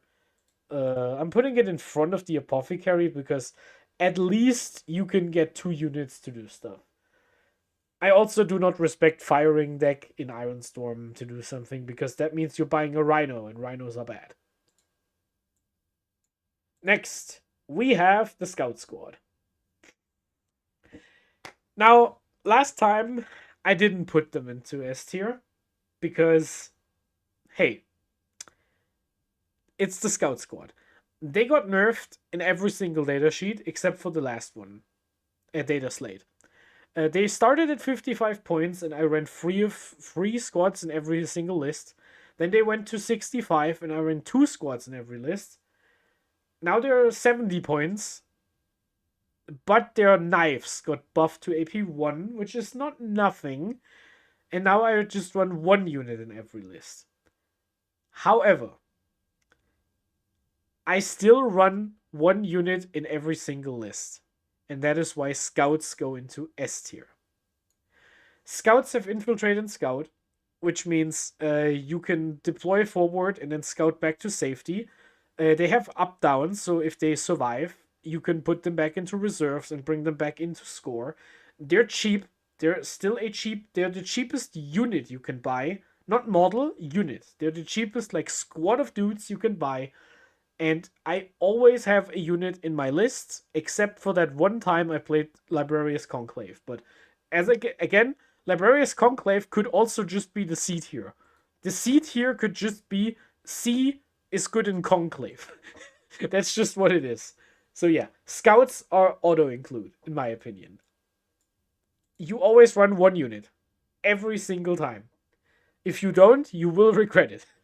Every single time. I ran 10 infiltrators instead of 5 infiltrators and scouts. And guess what? I did regret not having scouts. Every time. No exceptions. Play your goddamn scouts. Next, we have Bladeguard Veterans. Now, Bladeguard Veterans are the only thing that actually got buffed in the data slate. They got 20 points cheaper. So basically 10 points per 3 and 20 points per 6. So now for 80 points, you get a 3-man unit with 12 attacks, 5/2/2, and they don't need Oath because they reroll their own attacks of 1. Not full rerolls, but reroll ones, which is, in my opinion, enough to make them Oath agnostic in the same way Twin Link does, in my opinion. Now, cheap Bladeguard is actually pretty interesting. I know Michael really likes them with the point drops. I know a bunch of people have been saying, hey, Lieutenant Bladeguard is just pretty cheap. A lot of people have been saying, just run 6 Bladeguard. No leader, just run 6 Bladeguard and just charge something. Because it's 160 points. Now, Bladeguard are in a weird spot because they either have, so they're 3 wound models with a 4-up invuln, and they have reroll 1s on their invulns or on their hits, depending on what you choose in the fight phase. They don't have extra protection at range, and they're still having a bit of a problem actually killing stuff because they only have 4 attacks at 5/2. That means Bladeguard usually loses fights against other melee units, but they bully units that aren't melee units. Like, how do I say this? You lose a fight against Deathwing Knights, but you probably win a fight against Intercessors. Now, before, at the price point, that was a thing. So, 6 Bladeguard with Judicia are cheaper now than they have ever been. 230 points for 30 damage 2 attacks with fight first, reroll once.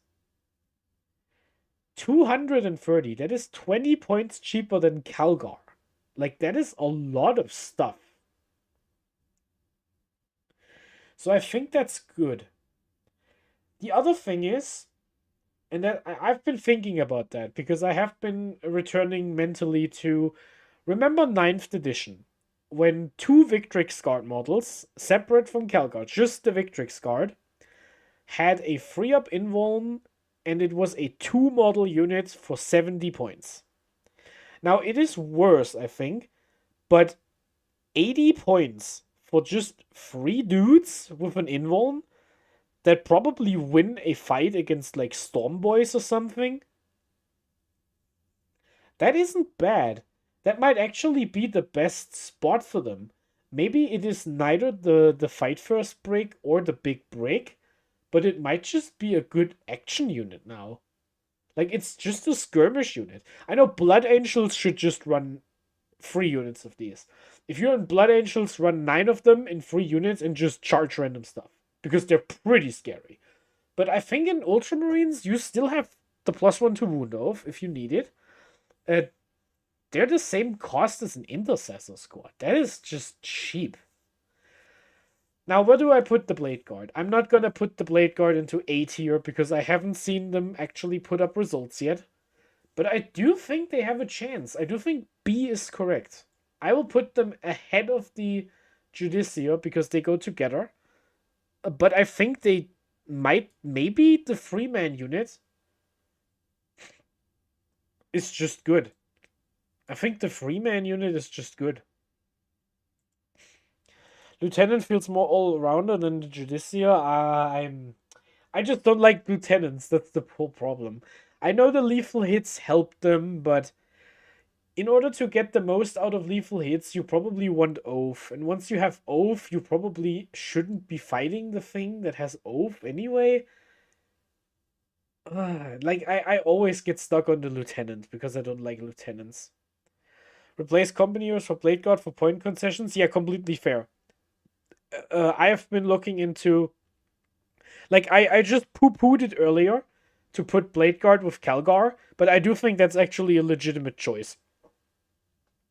If you don't have the points for heroes, you might as well just take 3 Bladeguard veterans and call it a day. Because you still give Calgar reroll once to hit, which is good for him and the Victrix guard. And you're still a unit, and you're not just taking saves on Calgar immediately if something happens. So maybe Bladeguard is finally good. I've been a Bladeguard doubter for the longest time, but maybe this time.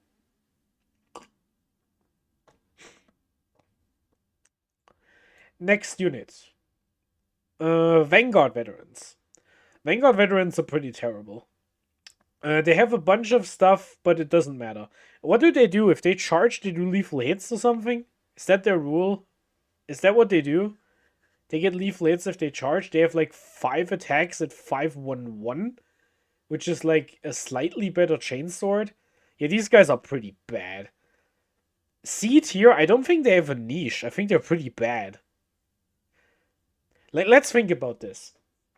If the only detachment that buffs Vanguard Veterans is First Company, would you take these guys for 115 points in First Company over a 90-point Assault Intercessor? Yeah, we will never take these guys. I think they're flawed. Are they just F tier? I think they're just bad. Yeah, they're just terrible, right? Yeah. Maybe they're the top of F because you can still fly 12 inches and do something, but they're just worse than Assault Intercessors with jump packs. I think they're actually just worse in combat because you get +1 strength on your how do we say it? You get +1 strength on your melee, but Assault Intercessors have the Mortal Wounds and the Power Fist. So I think they're just worse. Like, just worse. Yeah, F tier for Vanguard Veterans. If I put them higher, I would actually have to use them, and I don't want to. So they're bad. Out of here. Sternguard. Alright, let's get talking to Sternguard Veterans. Now, there have been a bunch of videos. Who's that YouTube channel? The math teacher who presents units and stuff? That person, a great channel, by the way. It's so great, I don't even know your name, but I'm really sorry. Yeah, you can look that up. It's on YouTube. Yeah, you remember that win? Yeah. So, 5 of these guys have been replacing... Yeah, the guy with the beard. The guy with the beard and the nose. That's the dude.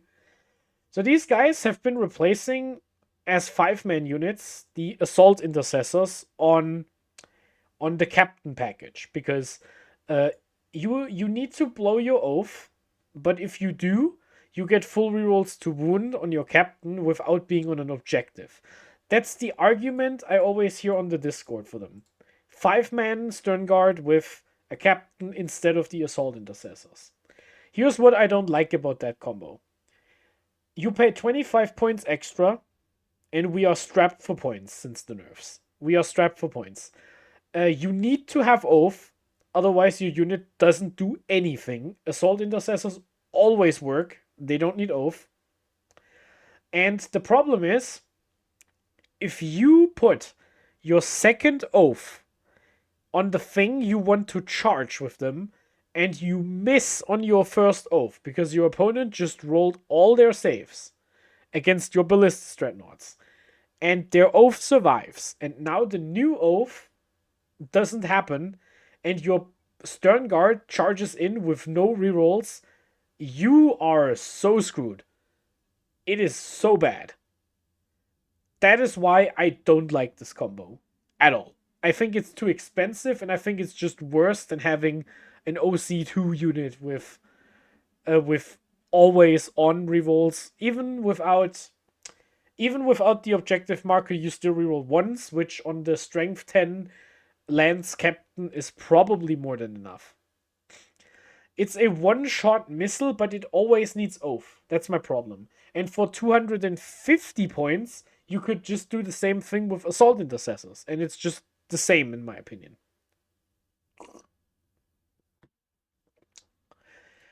So, let's talk about Sternguard in general. So what do? They have death wounds on their guns. All the guns except for the flamethrower have death wounds. I don't even know why they have a flamethrower and why that flamethrower is not in the Infernus Squad, but whatever. And they have full rerolls to wound against the Oath target. Now, there's a thing with Sternguard Veterans that bothers me, which is why I don't play them in the Gladius or whatever. Sternguard do not benefit a whole lot from the +1 to wound. I think Sternguard, as the Art of War people usually say in their tier lists, Sternguard are better in non-Ultramarine chapters, because if you play Dark Angels, for example, Deathwing Knights and Inner Circle Companions hit on 2s, so they don't need Oath. And Sternguard don't need the +1 to wound because you're just rerolling for the death wounds every single time.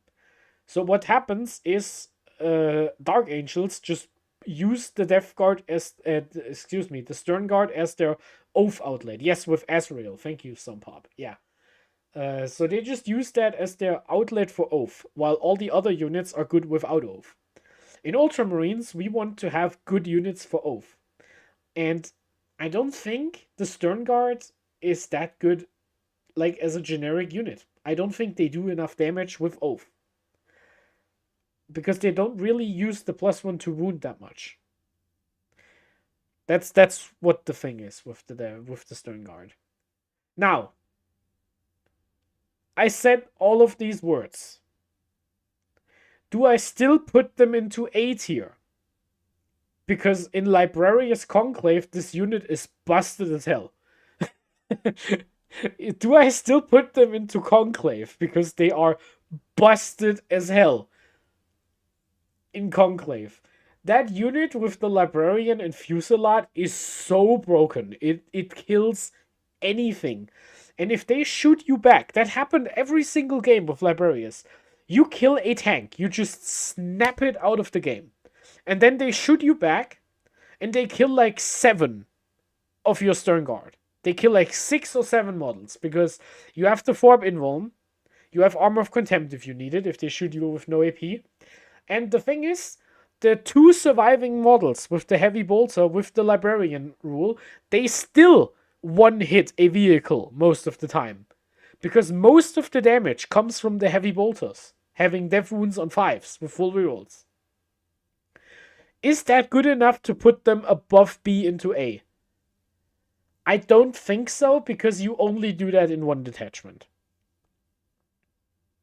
But where do we put them? I also want to pay some lip service, because some people do like the missile package. And I am more open to the missile package than I am to things like Redemptors and Hellblasters. So where do we put them? Do I put them with the Lieutenant, which seems to be the slot for I don't like this, but it's objectively fine? Giving the smite reroll wounds is actually fine. It is, but it also makes your unit pretty expensive. It's 270 points for a unit that trades for like one thing, usually. Unless you're in Librarius, where you can do it from 30 inches away. And you can't be charged because there's a repulsor covering you. Man, I love Librarius. Librarius is so much fun. Yeah, let's put them with the Lieutenant. I'm putting them above the Lieutenant, though, because I like them more than the Lieutenant. Yeah. Sternguard Veterans, pretty fine. Yeah, I had some stuff to say about them that was bad, but I have to pay lip service because people have been performing with the 5-man units, and in Librarius Conclave, they're an auto take. So I will just meet in the middle between niche and S tier with the playable. Alright, we're halfway through, I think.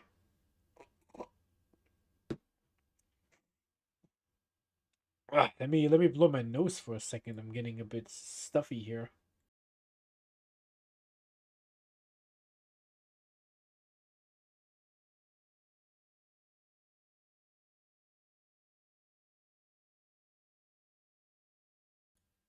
Yeah, there's a reason why a lot of people salutations, son. Scouts it is. Yeah. So okay. Always do the tier list in one shot, no exceptions, every time. Infernus Marines. I don't know about this unit, guys. They got buffed. They now have AP 1. Their battle shock is now -1. But they're 90 points for 5 dudes. If the Eldar Codex didn't have Ignore Overwatch, I would love these guys so much, but when are you ever gonna take them? Are you taking them in Firestorm? But Firestorm is just not a good detachment, in my opinion. Would you take them anywhere else? I'm trying to think. Do you take them anywhere else? Is that a thing? This is... Are they a C tier unit? Can I justify that you take them in Firestorm as a skirmisher over the fact that you probably don't play Firestorm? I think even nerfed, Vanguard is just better than Firestorm. Do we put... I mean, I put the Bladeguard Ancient into C tier. Like... can I really justify putting a unit that can at least like score a secondary card? They can flamer out of the firing deck of an impulsor, which means if Eldar try to like wrap your transport to prevent you from getting out, you just torch them to death with auto hits. That is fun. You can do something really stupid like putting them into a drop pod and just dropping them like in front of your opponent's deployment zone on turn 1. That is kind of fun, but it's not good. I'm putting him into C tier, probably. But where? Where do we put them in C tier? Infernus Marines. I think they're worse than anything in the character slot. But all of these are characters.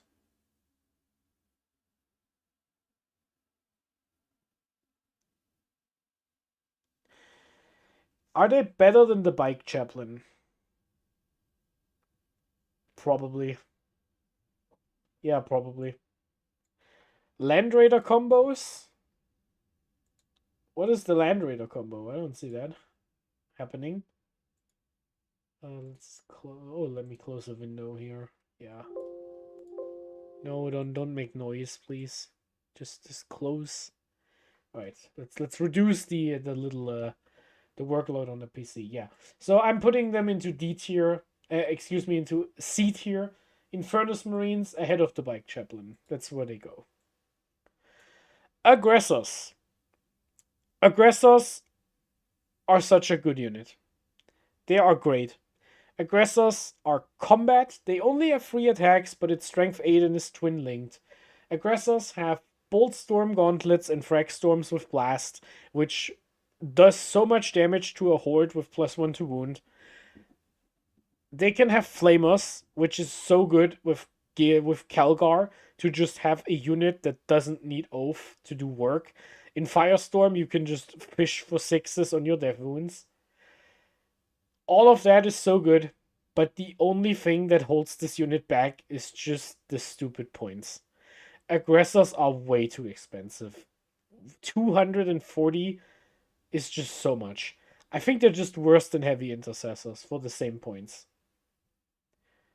I think heavy intercessors just do more work for 220 than these guys do at 240.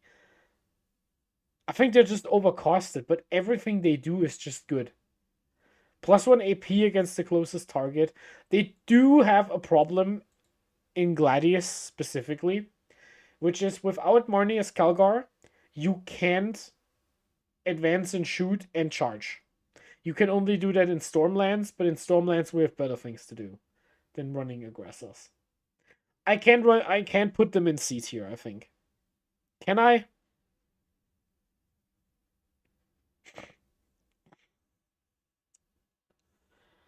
Yeah, makes me sad they aren't lowered after the FD combo was nerfed. Yeah. Honestly, when they got more expensive, they even weren't the best thing to use Fire Discipline on. It was always the Eradicators. The Eradicators were always better than the Aggressors. Now that said, we do regularly see aggressors in Vanguard lists. Or at least we used to, because Vanguard might be dead.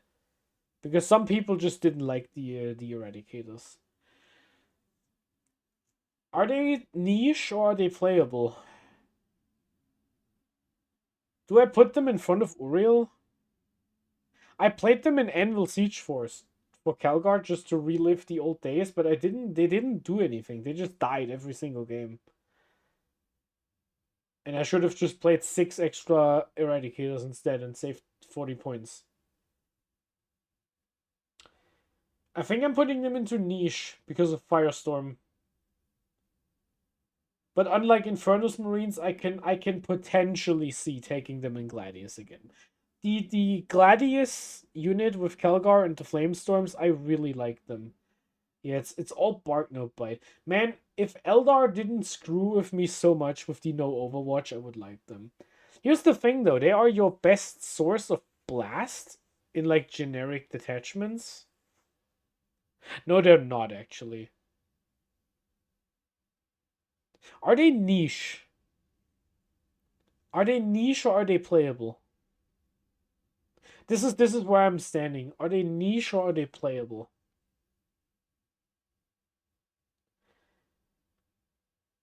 I think they're the worst Gravis Marines. Like, by far. Let's put them into niche. That kind of hurts me. Yeah, let's put them top of niche in C tier. Aggressors in C tier. That's where they go. Next, we have Assault Intercessors. Assault Terminators. Terminator Assault Squad. Terminator Assault Squads are not good. They have a teleport homer, so you pick a spot on the battlefield to put a token before the game begins, and they can rapid ingress within 3 inches of that token for free. That is, like, fine. What else do they do? They cause a battle shock test at the beginning of the fight phase. And they hit on force. This unit is pretty bad. But they're going straight into niche. Because in Librarius Conclave, they're so good. You guys, brothers, please listen to me. They're so good in Conclave. Please. 5 Assault Terminators with a Libby is a 250 for a 5-point package, which never makes its points back because they never punch up. But what they do, the Sternguard kill a vehicle every single turn, a hard target.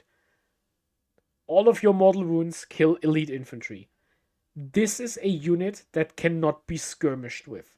They will not be reasoned with by howling banshees or striking scorpions or storm boys or incursors. They will just kill them. They will kill them dead. You can go for the big durability brick, which is 10 hammers with the 4 wounds. But in my opinion, the better way to run Conclave is 2 5-mans with a Libby each. The way I run them is I run 3 hammers and 2 claws. Because that gives you 3 models with 4 wounds and 2 models with 2 wounds.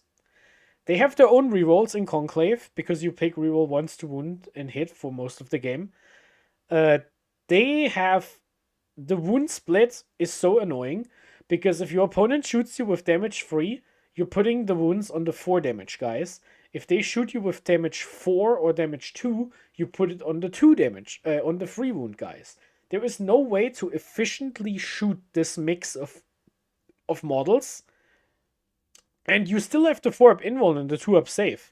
So they have to expose something that can actually kill you, like an Exocrine, for the damage-free shooting. Or like a Rogel Dorn tank commander. But you know what happens if the Rogel Dorn tank commander peeks out to shoot them? They get stern guarded off the board. Like snap, it's gone. Niche. They're good in exactly that context. Not anywhere else. Please play Conclave. Conclave is so good. Next unit. Regular Terminators. These guys are ass. They're so bad. Where do I even start? They don't do any damage. They want Oath. They're just worse than the Assault Terminators in every single way. Because they only have 3 wounds. They just die to damage 3. They don't kill a 5-man Elder squad with all their Stormbolters. It just doesn't happen. They have a better rule than the Assault Terminators. Are they in F tier? Are regular Terminators so bad they're in F? Can I justify F?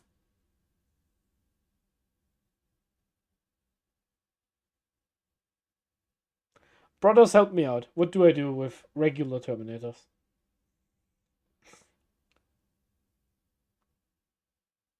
I can't put them... I was about to say, can I put them lower than the Terminator characters? But the Terminator characters all attach to Assault Terminators because they just have better stats. And weapons. Yeah, I talked myself into it. This is F tier. Yeah, this is just a bad unit. You're never using it. They're just too expensive for what they do. And what they do is they're 3 wound models with a 2-up save and a 4-up invuln. They don't do anything. They do 0 damage. They're too expensive to use as scoring units. They're just worse than aggressors in every single way, except that they have an invuln and deep strike. But that doesn't matter because they're just worse than 5. Like, it's just worse. They don't do a single thing.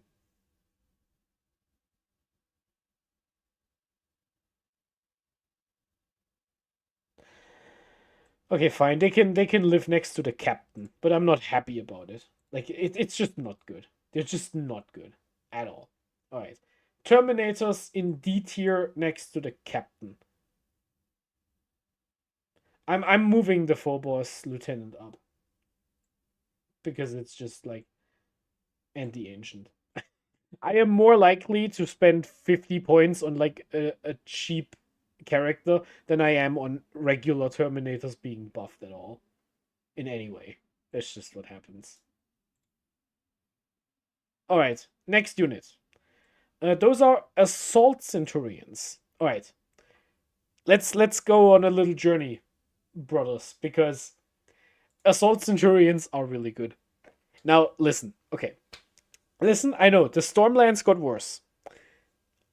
But this unit does work in Stormlands.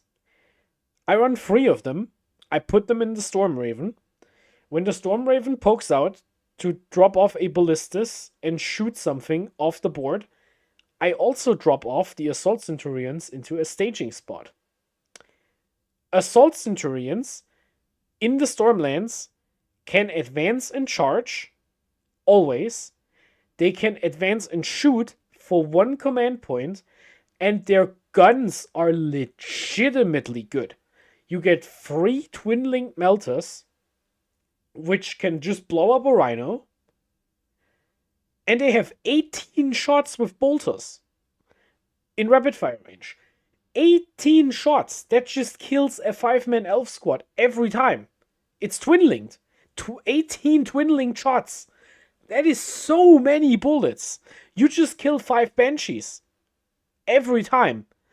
And when you charge, you have strength 10, AP 2 damage 3 melee attacks, which are good at picking up things like 8-bound or possessed. And against vehicles, they have sustained hits 2, which if you oath a vehicle and you advance and charge into that vehicle, it goes off the board. Unless it's a toughness 12 tank with a 2-up save and armor of contempt. In that case, like a land fortress or a land raider, it probably doesn't die. But for 150 points in the context of exactly Stormlands, this unit is really good. I'm putting Assault Centurions at the top of niche. They're only good in Stormlands, but in Stormlands they're so good. They're really good in Stormlands.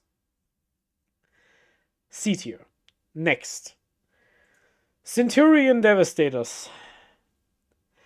Now, Michael, this is where we're gonna have our quiet moment of a painful minute of silence. This is the funeral for the Centurion Devastator. They lost the Uriel Ventris Deep Strike combo for the Vanguard Spearhead. That was what the detachment basically hinged on completely. That was the reason to play Vanguard. And I think Vanguard wasn't even the best way to play Ultramarines. I said it was in the last tier list, but it turned out that results-based, the Gladius and the Stormlands did beat it out. Now, was the only person who won 3 GTs with the Stormlands one John Lennon? Maybe, but hey. Is it possible to use 6 Assault Centurions in Stormlands? It's probably too tough to find a spot to put them into the board. You can't put 6 into a transport, and if you come in from the board edge with a 300-point unit, that is pretty easy to screen. Now, back to Centurion Devastators. I do want to say something. I have played test games with Vanguard without Deep Strike. And there is a way to make them work. I shot a Custodes list so hard, they cried. All the way back home to dad. They cried so hard. It is tougher to find angles. And you have to be more forward with your positioning in terms of where you can walk and shoot. Because you can't just show up anywhere, everywhere on the board at the same time. But the core idea of the Vanguard, to reposition this slow unit, still works. And not only did your unit get cheaper by 40 points. 40 points is a lot of points. You also drop Uriel, and if you were me, you drop the heroes. If you were Michael, you never had heroes, but that's what it is.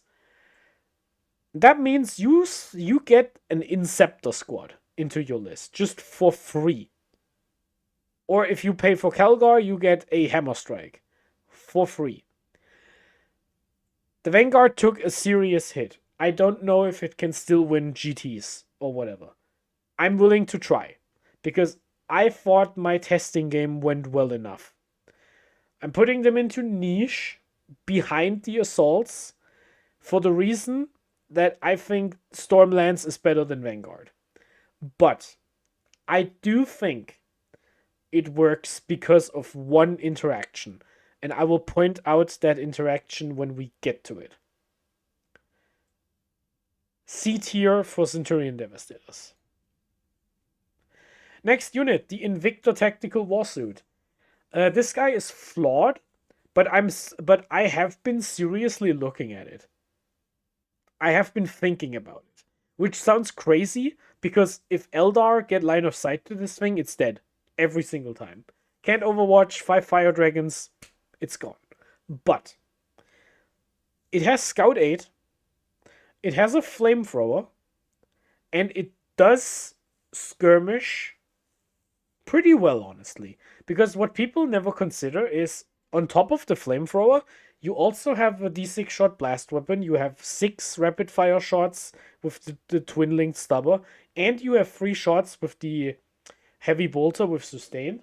So you basically have D3 plus 3 plus 3 plus 6 plus D6 plus blast shots. That's honestly a lot of bullets. They do skirmish with some stuff, and they do require a modicum of effort to kill. A Reiver squad with Oath doesn't kill an Invictor Warsuit. However, almost everything else does kill it. So this is going into flawed. I think I'm putting it behind Titus, because at least Titus is cheap. But I have been looking at the Warsuit. If this thing ever gets a point drop, don't write it off. If this ever goes to like 110, it might be worth taking. It doesn't have a datasheet ability. It is so easy to kill, but it's not far away. Keep it in mind. Also, that thing is strength 14 for some reason. I don't know why it's stronger than a Redemptor, but that's what it is. Next, we have a Dreadnought. A Dreadnought, it's the Brutalis Dreadnought. That's the guy who allegedly does mortal wounds when he charges. And he doesn't do anything else. Now, John Lennon loves this guy. He puts him into his Stormlands, and he did win GTs with it. I cut this guy out of my Stormlands, because I think Assault Centurions are better. Because Assault Centurions always get sustained hits too. For against vehicles. This guy never rolls a 2-up for the mortal wound charge. It just never happens. You get a bunch of twin-linked attacks, but it's still a pretty low volume. People don't like the sweep. I'm one of the few people who likes the claws more than the fists. Because I do think the sweep is better than the bolt rifles. Excuse me. But I'm alone with that, which is completely fine because I also don't like this thing. So where do we put this? Does it have a niche? I see it in Ironstorm. I see it in Stormlands. But I just don't like it. It's still pretty expensive for what it does. I will not put this into B tier under any circumstance. I will not. I will refuse to do that. It will not be entering B tier anytime soon. C. C tier.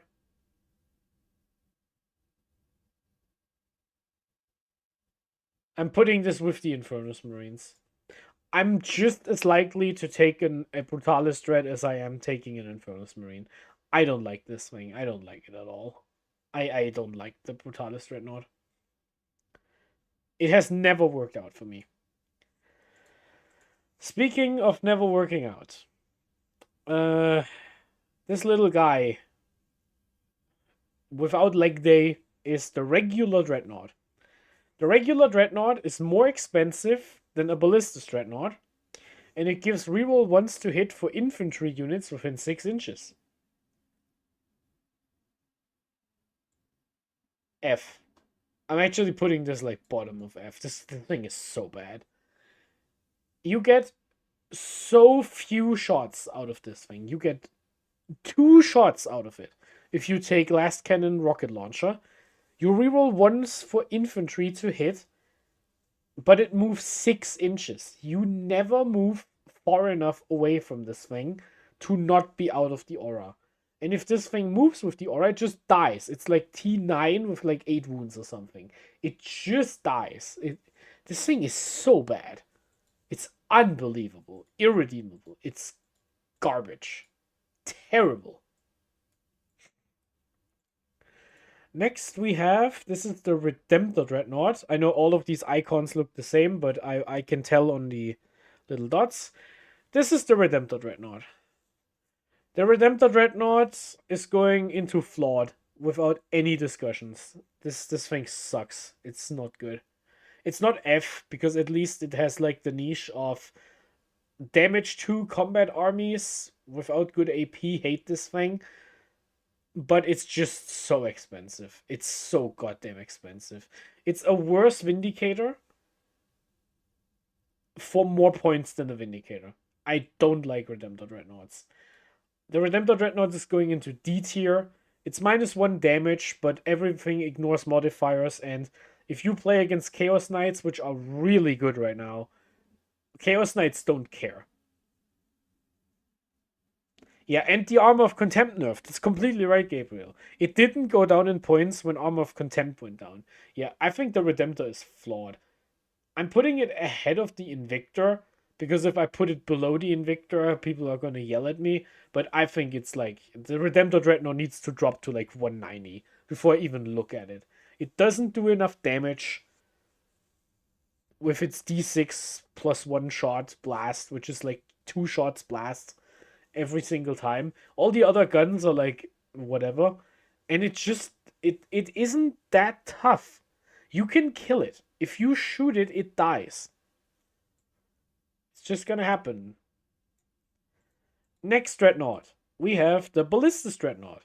The Ballistus Dreadnought got nerfed. The Ballistus Dreadnought has reroll hits if your opponent is half alive or better. It has a las cannon and a missile launcher, which are slightly better than a normal las cannon and a normal missile launcher. And it is a 2-up save, and it got 10 points more expensive. So it's 140. Yeah, the Ballistus Dreadnought is stable still. Putting this ahead of the Lieutenant, probably.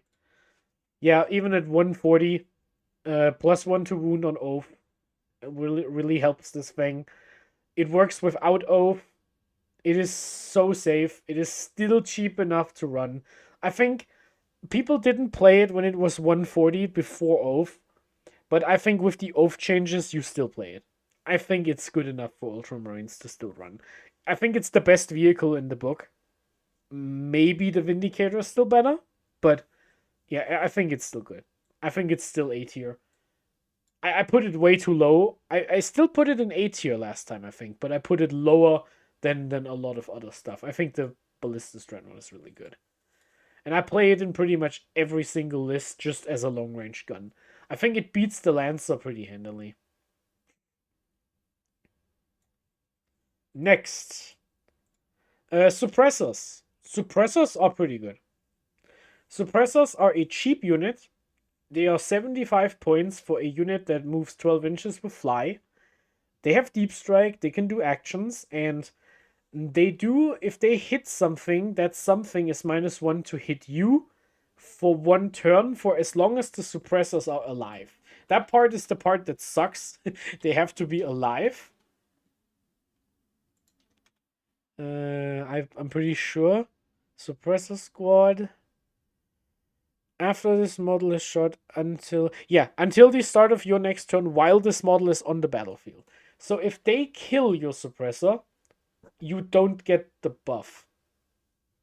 How did Lemardis get in the Ultramarines tier list? Doc Rose, it's the Chaplain with jump pack. That is actually the icon they use in the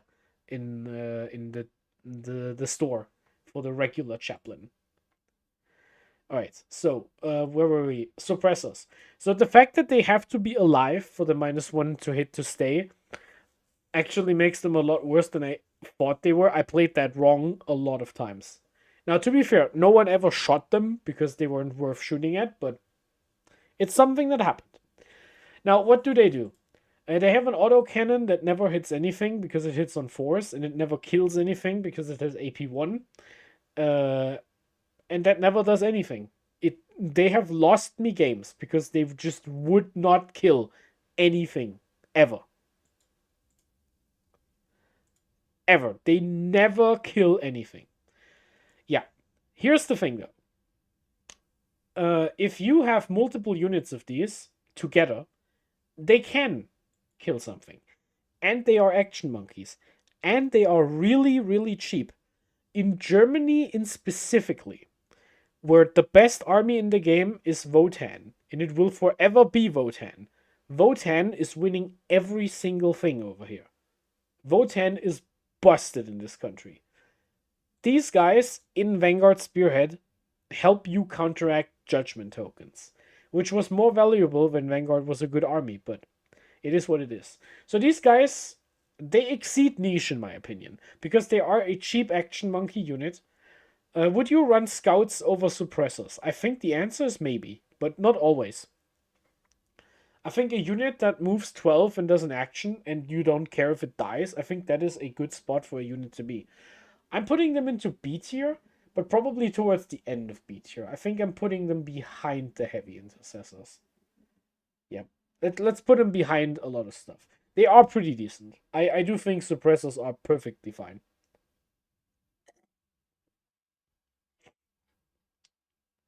It is what it is. Alright, I think I have to scale the tier list a little bit, just so we can actually see all the tiers. Outrider squads. Outrider squads are joining the trifecta of 80-point units that is pretty solid to take. They got buffed last data slate to be +1 strength and damage when they charge, and that honestly made that unit from worthless to actually pretty good. Outriders have trouble moving around the board because they are bikes, so they can't go through walls. But in Stormlands, you can advance and charge them with a flat 9 advance, which Guilliman can pay for. It's a 2 CP strat, full throttle, but you auto advance 9. So if you pivot as a bike for 1 inch, you still move 20 inches before you charge. They can move block in Stormlands so well. It is really good. These guys are a staple in Stormlands, but I think in Gladius and other detachments, while you can take them and it's completely fine, I think the other 80-point units, which are Incursors and Reivers, just beat them out a little bit. So I'm putting them into playable, but honestly, I think they're like in the same ballpark as the Assault Intercessors with jump packs. If you want to take Outriders in Gladius, I think they're completely okay. I would not take your list and tell you, hey, I would not take your Gladius list with Outriders in it and say, take these out, because they're completely fine. Next, we have the Invader ATV. Outriders in B tier. Where does the ATV go? Now, the ATV is a 8-wound mounted unit. In Stormlands, you can make it really hard to kill with -1 to hit and wound, which is pretty funny. In every other detachment, this thing is like whatever. It comes with a multi-melter attached or some minigun turret stuff so they can kill like trash. The ATV is not a very good model, but the ATV is 60 points. And it is the only unit that isn't a character that is 60 points. So it is the cheapest thing in the codex, and for that reason it is in niche. And I'm putting it right where like the jump pack captain is. I think the 60-point niche for a unit that isn't a character and moves 12 is higher than the niche for a Bladeguard Ancient who just doesn't do anything, because this still does something. It can do an action. It moves 12, you can throw it into the center to score area denial and it dies, but that's just what it is. It can screen, it's just what it does. Yeah, pretty cheap, completely serviceable. You wouldn't play it if you could avoid playing it, but it's there. It's fine. Inceptor Squad. Now, Inceptors are really good. I put them into staple. The question is, do I keep them in staple? Because Inceptors are great. The problem is I don't run them in that many lists nowadays. I think they fight for points and oath space with the Vindicator, but I think actually Inceptors are better now than they ever were. I think losing 3-inch Deep Strike, I think they were obviously better when they were cheaper than they are now with the 3-inch Deep Strike, but I would rather have 120 Inceptors with 6-inch Deep Strike than 130 Inceptors with 3-inch Deep Strike. Yeah. Considered a good unit if it gets 1 point per 10 points cost. Michael says A. Honestly, I'm not gonna fight you on that. I think Inceptors are really good. Where do we put them in A tier? I think you only take them as 6-man units. I don't like the 3-mans. Unless it's like 2 units of plasma and you just split them up, but because of the Storm of Fire stratagem in Gladius, I never want to split them up. Yeah, in Vanguard, if you want to go hard on Inceptors in Vanguard, you maybe split them up, but yeah, I think 1 brick of 6 bolters is just so rock solid. Or 1 squad of 6 plasma, and you just kill like Terminators with that. Eldar hate this unit. GSC hate this unit. Orcs hate that unit. Demons hate that unit. Other Space Marines hate that unit. Yeah, that's good enough. A tier staple. Where do we put them? With the heroes? Behind the heroes? Let's go bottom of A for now, because I have written a lot of lists without them. So they're not an auto take, but they are definitely A tier. Inceptors are really good. Inceptors are pretty good. A tier for Inceptors. Next, we have the Speeders. This is the Hammer Strike. The Hail Strike, excuse me.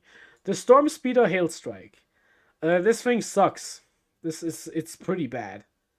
Honestly, I think it's worse than the Invictor Warsuit. Let's just put it there. So it gives you +1 AP against infantry, which is just not worth it unless you're playing exactly against Deathwing Knights. And even there, you would just take the other speeder, which does the same thing. It has a bunch of AP 0 shooting, but it's not even enough shooting to kill 5 LR. It doesn't kill 5 elves. Because it's just AP 0 shooting. It's the cheapest speeders, that's something, but I would just not play a speeder if I don't if I can't afford a better speeder, I'm not taking it. Next we have the Thunderstrike. The Thunderstrike has suffered a little bit in recent times. The Thunderstrike gives +1 to hit, +1 to wound against a vehicle for your entire army after it hits. It hits on 2+ with the last Talon. And it has pretty long range. Now, is that good enough to take?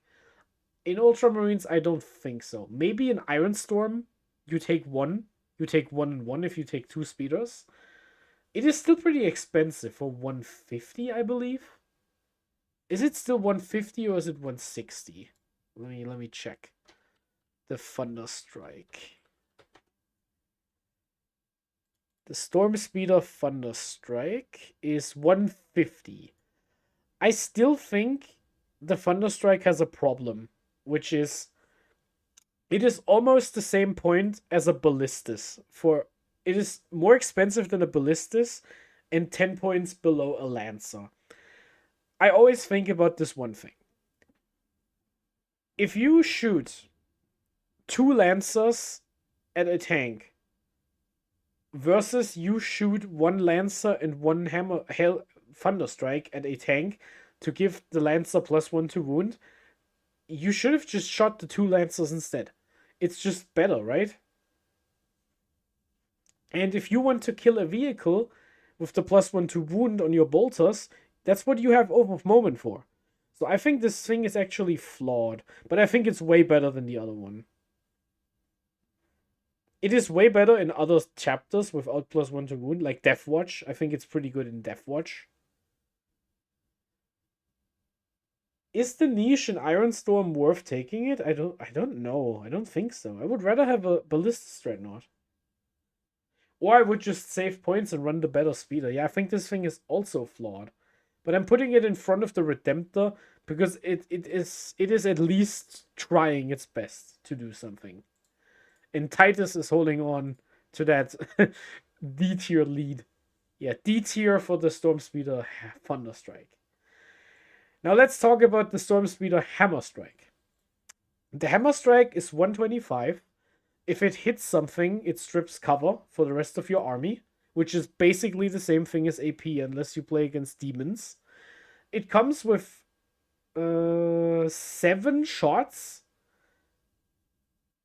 which shoots it shoots AP 4, 3, and AP 1 at D6, D6, and D3 damage. Now, the thing that happens is the Hammer Strike is actually really good at killing elite infantry. Yep, it's not exactly 7 melter shots, but it's like 4 melter shots, 2 crack shots, and 2 grenade shots. But it averages out to like, it's pretty alright. It's honestly pretty good at killing like Gravis Marines.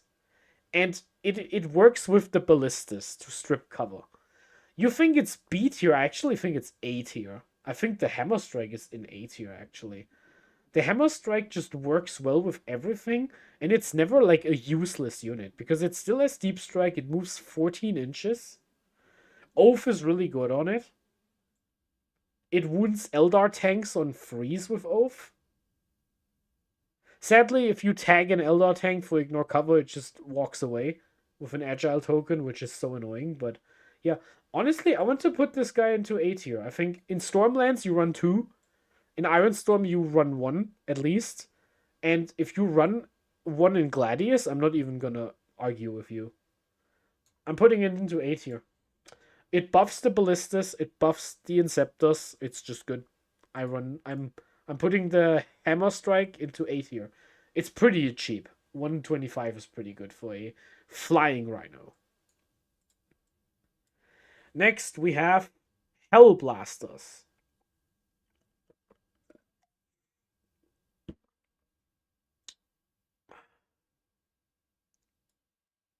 Alright. Eliminators. Now, what do we say about... Okay, let's talk about Hellblasters. I hate Hellblasters. I think they suck. I hate them so much. They're a terrible unit. They're so goddamn expensive, and they're like bad at killing anything except themselves.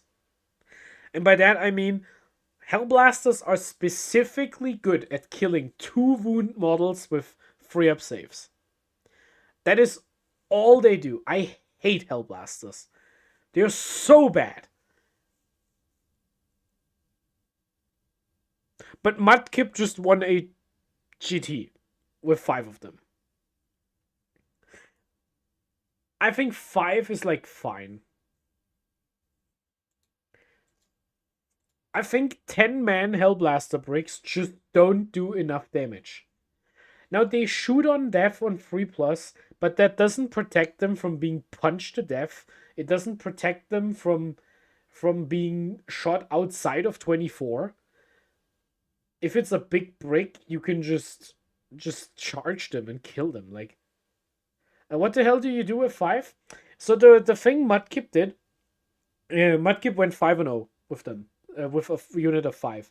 You put them into an impulsor, and it wasn't to use the firing deck at all to like do shots and stuff. He just slingshot them on primary. And if your opponent wants to take the primary back, they take damage, basically. Because if they move on the primary, you would use your stratagem, your reactive move, to get back into the impulsor. And then you have an opponent unit on an objective and you can take it back. And if they shoot you off the objective, you shoot back. And that is something that I can see. So I have to put them in B tier, begrudgingly. But I think they're like the worst unit in B tier. I have to put them in B tier begrudgingly, but I don't like Hellblasters. I really, really hate them. It's so dumb. Instead of a Combi Lieutenant, well, it did work for the 5-0. I can't argue with the 5-0. Unless when I do on the Brutalis Dreadnought, but I do argue sometimes, but yeah. Back when Fire Discipline had 5 of crits, you took a full Plague Marine squad with 2 HQs. Yeah, but that is exactly what it is. That is exactly what they kill. They kill 2 wound Space Marine models. That is exactly what they do. That is the only thing they do. They are terrible into tanks. They are terrible into 3 wound models. They are terrible into hordes. 20 Orc Boys do not give a flying squig dump about a Hellblaster Squad. You paid 300 points for a unit that cannot kill 20 orcs. That is so sad. It is so sad. Now, before I get even more upset, I'm just gonna put them here, and I'm gonna be so angry about it, because I don't want them in B tier. I don't want them next to my heavy intercessors. This is so insulting, but I will not ever play a Hellblaster Squad in my army. You cannot force me to play Hellblasters. You cannot force me. I refuse. They do get some bonus value in Librarius from being with a Librarian. That's something. Okay. Next, Eliminators. Eliminators are flawed, but I'm putting them top of flawed. Why? Eliminators are actually a good unit. They have a fire and fade. They are stealthy. They have a relevant gun with the last Fusel. They can just kill a Gravis Marine. Like, you kill one Gravis Marine, cool. That's good. You fire and fade back. They do actions pretty well. They have infiltrate. They're Oh, that was the problem. So what is the flaw of the Eliminator unit? Eliminators went up to 85 points because of a trick they could do where they would shoot, embark in a transport, and shoot again. In my opinion, that trick wasn't even that good, but it was good enough to get them nerfed to 85 points. So they're more expensive than Suppressors, Reivers, Incursors, Intercessors, a lot of stuff. They're in D tier because they're just too expensive. This is a unit that should have been 70 points when Scouts were at 65. Now I think they should just be 60 points. I think they're way too expensive for what they do. Yeah. And then they, instead of doing an errata rules change, funny that you mentioned it, Michael. After they nerfed the points, they changed the rule. So you can no longer do the firing deck fire and fade thing, but they just left the points where they were. They nerfed the rule after they nerfed the points, and they didn't put the points back. Games Workshop, why? Why? Alright, next unit. Eradicators. Eradicators went up at the one data slate ago. Not this time. They stayed the same. They got punished for Fire Discipline, even though Fire Discipline doesn't exist anymore. So they went up 2 data slates ago, actually. Like the last the Minotaurum manual before the last slate, I think. So yeah. Eradicators have a bunch of melter shots. They have full rerolls to wound, hit, wound, and damage against vehicles. And they are still a good unit. I'm putting them bottom of staple. Why do I put them bottom of staple? It's always the same answer for me. I still love this unit in Vanguard for the infiltrate, the big brick with infiltrate. I love this unit in Firestorm because with the Biologist, you do the thing where you yada yada yada do the thing. With the flip to a 6, but a 3-man unit just does work. It doesn't need to be an anvil, even though it's funny with the +1 to wound. You can rapid ingress in, you can walk into melter range, and you can pop a transport. That is important because, in my opinion, transports are broken right now. Transports are the best thing in the game, in my opinion. Outside of like orcs shooting you with sustained hits too. But I mean, generally, as like a unit classification, transports are busted. You get so much extra move out of transports, it is insane. And you can put some scary stuff into transports. Corn Berserkers with the Berserker Glaive. Azramen with Dire Avengers. Fire Dragons with a Wave Serpent. Incubi with an Archon in Inari after they moved the entire Venom. What else? You have the Blood Angels Captain out of the yada yada yada, or Knobs out of Trucks. Metamorphs out of Trucks in GSC. Transports are so good. Sagitars with Berserkers in them. transports are so strong, so unbelievably good, that this is your only answer to transports. Because a rhino full of Plague Marines behind a wall is an unsolvable issue if you cannot at least threaten the possibility of walking in from a board edge and blowing the rhino up.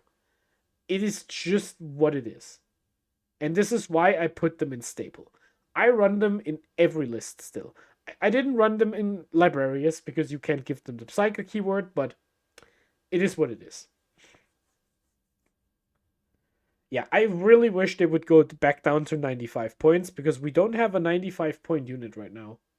Like, outside of characters. I don't think we have a 95-point unit. Now that Company Heroes also went up to 105.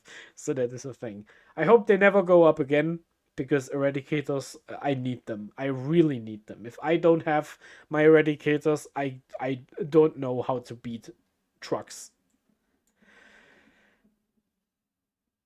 Desolation Marines. I put these guys into F tier last time because I was so upset that at 2 years after they were good, they still didn't get buffed. And after I said that, suddenly Desolation Marines were showing up everywhere. It turns out that the one person on the Ultramarine Discord who said, hey, maybe Desolators are good with the new Oath. And I said, nah, you're crazy. They're so expensive. Desolation Marines are legit. They are legit good. I don't know if they are good generically or if they are niche. I am willing to work my way up, and I want to say that for some reasons. So I'm putting them top of niche, because this is going to be an explanation. So Desolation Marines shoot indirect with a bunch of anti-infantry shots and the Vanguard launcher, which is basically a whirlwind. You're basically shooting a bunch of mortar shots plus a whirlwind at infantry. They ignore cover if they stand still, which is not difficult if you are indirect. And then they have a bunch of like super crack missiles, which can kill vehicles, but they hit on force, have low AP, and require direct fire. So that's the thing that happens. So the +1 to wound on Oath basically means you wound elves on 2s from behind walls. You wound grots on 2s. You wound orcs behind walls on 4s.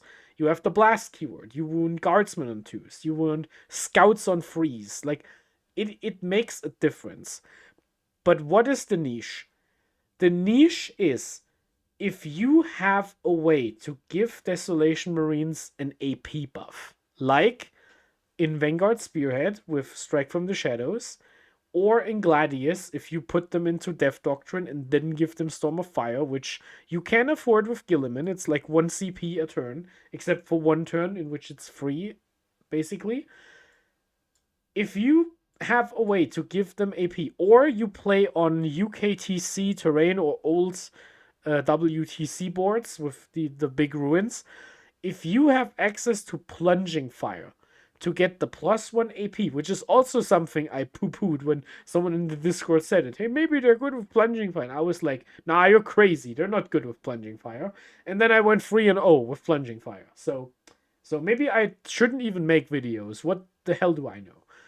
So yeah, Desolation Marines, if you have a way to give them an AP buff, if you are playing on an AP buff friendly ruin with Anvil Siege Force, good God, are you going to wreck people? It is completely crazy. Completely crazy. Desolation Marines go to C tier. They have a niche. That niche is they kill elves with indirect fire, but in order to do that, they need a source of AP. I also think right now they are, if orcs stay the way they are one of the solutions to kill looters. Because 5 of them with Oath will kill 10 looters. Like, probably every time. So they have to leave their truck. But they had to do that anyway, to shoot whatever you put on the objective. So, yeah, you can just kill stuff. Another thing you can do with Desolation Marines, because they're so good into trash units, if your opponent is holding their backfield with 10 cultists, just kill the cultists. Now they have to move a real unit back there, or you can just deep strike into their backfield. I've played a double Desolator Gladius build, and while I did think it was too low on units with Calgar, Guilliman, and double Desolators, it was working. I won both games in the trial phase. I won both games with that setup, and I want to explore it more. I think Desolation Marines are about to make a comeback, but I don't want to put them into B tier because outside of Gladius and Vanguard, if you don't have an AP buff, they don't do anything. If you let the elves save on 3+, or you get matched into Custodes and they save on 2s, they're just not doing anything. Devastator Squad. Last time I put these guys into Flawed, and I don't think I changed my mind. So what do? They flip something to a 6. They have a bunch of heavy weapons, which are just not good enough because they don't have rerolls. I guess they shoot better with Oath, but even then you have anti-vehicle, which doesn't need the +1 to wound. It's 1 AP. Are they niche enough in Librarius to make it work? You can give them Lone Orb, you can give them reroll 1s to hidden wound. Is that good enough? You can run like triple plasma cannon with Tigorius, which is kind of funny. But it's not, I don't think it's that good.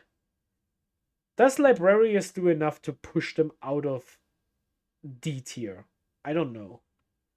My gut says no. I'm putting them with like the Hail Strike, I think. Yeah, I think it's like there. Like, I'm putting them here out of respect and not like here. For the combo you can do in Librarius with obfuscation, so they can't be shot outside of 18. So you can just have stationary ignore cover last cannons with reroll 1s to hidden wound, which is better than nothing, I guess. But yeah, Devastators in D tier for Flawed. The Fire Strike Servo Turret. Okay, this thing is actually low-key really funny. It is really fun to use. It is basically half of a Ballistus Dreadnought. It is 2 shots with a last talon. It hits on 2s. It is twin-linked, but it's only strength 10. So I think strength 12 and strength 10 with twin-linked is pretty much equal, but you don't have the missile shots. So for 75 points, you get half of a Ballistus Dreadnought, because you still have a 2-up save. And it moves 3 inches, but I always put it into strat reserves. If I can't afford a Ballistus, or I need more units in my army, so I have to split the second Ballistus into 2 turrets, then I'm taking the turret. This is a niche unit, and it's like niche on the same level as like the ATV, even but worse. I think I'm putting it behind the Infernus Marines, but it has a niche. It's the cheapest vehicle you can take. So if you have an all-infantry army, you can take a turret just to prevent your opponent from redrawing, bring it down for free. And it actually does respectable damage. And the 4-up Overwatch actually comes up. I killed Fuegan with that. That was so good. I killed him in Overwatch. That was great. That was so much fun. I also killed a Wave Serpent and the remaining wounds on a Falcon and a Custodes Dreadnought. That Librarius weekend was a wild time for the Servo Turret. Justice for the Servo Turret. It's better than it looks, but it's not that good. Next we have the Whirlwind. The Whirlwind is what actually should have been an F tier the last time. I'm putting this in F tier right next to the Dreadnought. The Whirlwind went up 10 points, and some people think the Whirlwind is actually good with Ironstorm and Oath, and I think those people are out of their minds. This is the worst Plague Burst crawler you have ever seen in your life. It shoots Battle Shocks, which is like whatever. It is 8/2/2, but it doesn't ignore cover. With D6 plus 3 shots blast, you will never kill a 10-man unit of anything. You will never kill a 10-man unit of Guardsmen with this. If you roll maximum shots and you have 2 blast triggers, you have 11 shots. There is no way you're hitting on force through all 11 saves they will have, because you only have AP1 without ignore cover. You cannot do that. And if a 190 point indirect platform cannot kill 10 cultists behind a wall, I'm sorry, that is not a unit. That is a mental illness. Don't play whirlwinds. And don't play them in Ironstorm. I do not want to see a whirlwind ever again this edition. Bad. Next, we have the Gladiator Valiant. The Valiant goes into Flawed. So this is the first of the Gladiators, and it's the worst one. It has +1 to hit against the closest target, if it's a vehicle or something. Really specific. And it comes with a Twin Last Talon and a Multi-Melter, so it's a Strength 9 anti-tank tank, and it is 160. I think this thing should be like 120 or 130 or something. Maybe not 130, because then people would spam it, but 140. 140 it should be. It is just worse than a Ballistus, and it's more expensive, and it doesn't do anything. Even in Firestorm, I don't like it. So, yeah, I'm putting this into Flawed, probably behind the Speeder. I don't like this thing.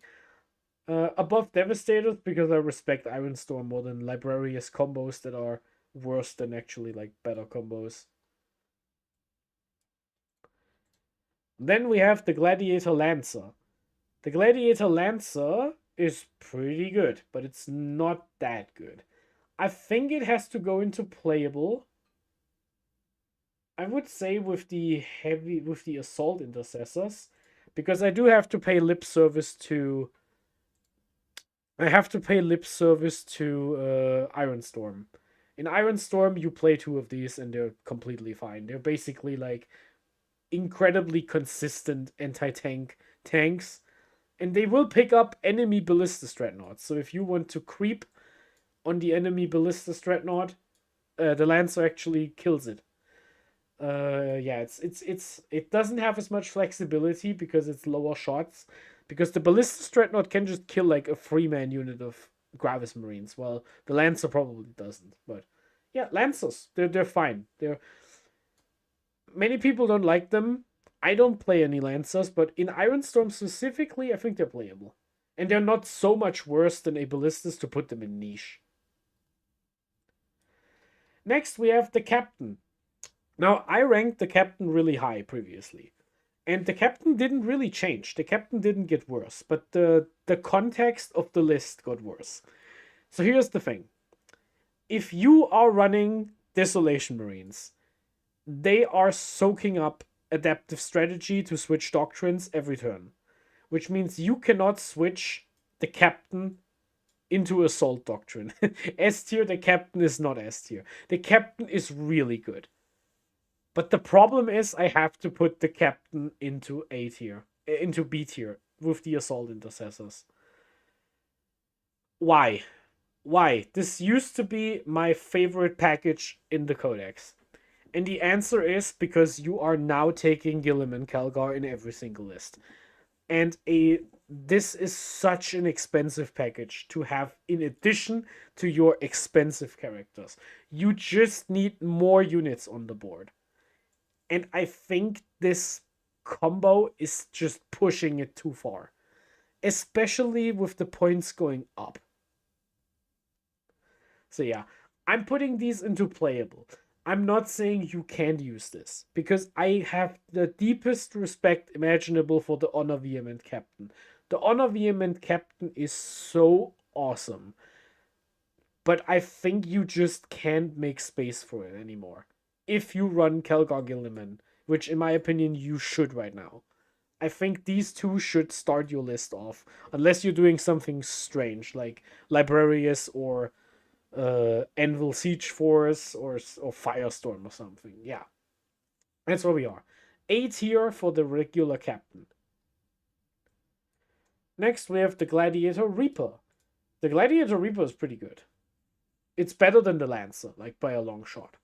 Is it a staple? I don't think so, because you only use it in Ironstorm. The days where I just used it in Gladius as like a reliable shooting piece are gone. But I do think it's better than the Lieutenant overall. It might just be better than Bladeguard, honestly. Because in Iron Storm, this thing is so good. Yeah, I'm putting this above Bladeguard and the Librarian. And Outriders? Honestly, is this just top of playable? I'm not putting it in stable, because you're not taking it in a Gladius nowadays. Yeah, let's put it behind the skirmish units, because you use these in multiple detachments, but I think the Reaper is really good. Gladiator Reaper, good unit. Next, we have the Predator Destructor. This thing went up and is no longer so cheap that you just spam it, in my opinion, at 140. Because it's just worse than the Ballistus Dreadnought. I think I'm putting it into niche alongside the Brutalis Dreadnought. Because in Iron Storm, if you just go max hulls, you go triple Ballistus, triple Predator, triple other Predator. You just have 9 vehicles and you just start shooting people with like hulls. Just spam as many hulls as you can, then you take it. And that's why I'm putting the Annihilator straight next to it. Which one is better, I think? I think the Annihilator might actually be better now because it's cheaper. The Annihilator got buffed with reroll damage against vehicles, but it's just cheaper. You lose the autocannon shots and the AP against infantry, but if the niche we fill, because remember, if we have 140 points, we are buying a Ballistus. It's in A tier. It's just good. But if you just want to spam hulls, the Predator is still fine. The Vindicator. The Vindicator. Where do we put the Vindicator? So the Vindicator went up 10 points because it is ridiculously damaging with Oath. It's good into every target. It's good into elite infantry. It's good into normal infantry. It's good into vehicles. It's good, like it's good into other Vindicators. The Vindicator is just good. It likes every detachment buff, even the Vanguard one. Even though I keep saying don't run it in Vanguard, no one listens to me. That's why they go 2 and 1. The Vindicator is really good. I think it's worse than the Ballistus, but it's still really good. I don't play with Vindicators that much, but Vindicators are really good. They're obviously bonkers in Iron Storm, but they're also just good in Gladius. Just the Gladius Vindicator Ballistus build didn't go anywhere. I think it's worse than the Ballistus because I'm playing the Ballistus more than the Vindicator, but the Vindicator is really good. The regular Land Raider. The regular Land Raider is flawed because it can only carry 12 models, and that makes some of the transport capacities pretty awkward. You cannot run 6 Gravis Marines with a character. It is also slower than the other Land Raiders, and it has worse weapons.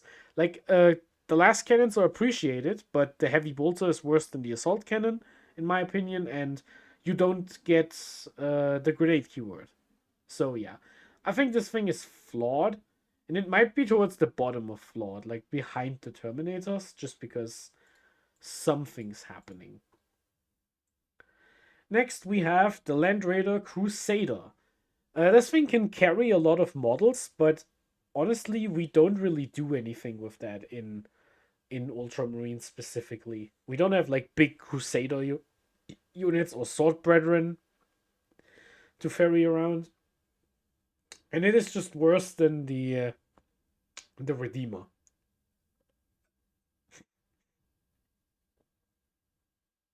Land Raiders in general also get worse because other Space Marines can oath a Land Raider and just kill it because it takes so many +1 to wound shots. And Eldar just snap it out of existence. No problem.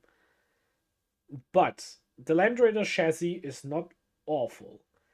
I think the Land Raider Crusader is better than the Invictor Warsuit, but worse than the Redemptor Dreadnought. Because you could take it in Anvil Siege Force, because it gets the heavy bonus, at least for the +1 to hit, not wound. And you can fall back onto an objective to steal it at the end of combat or something. Like, you charge a unit, you use rigid discipline and fall back. Yes, it works on vehicles.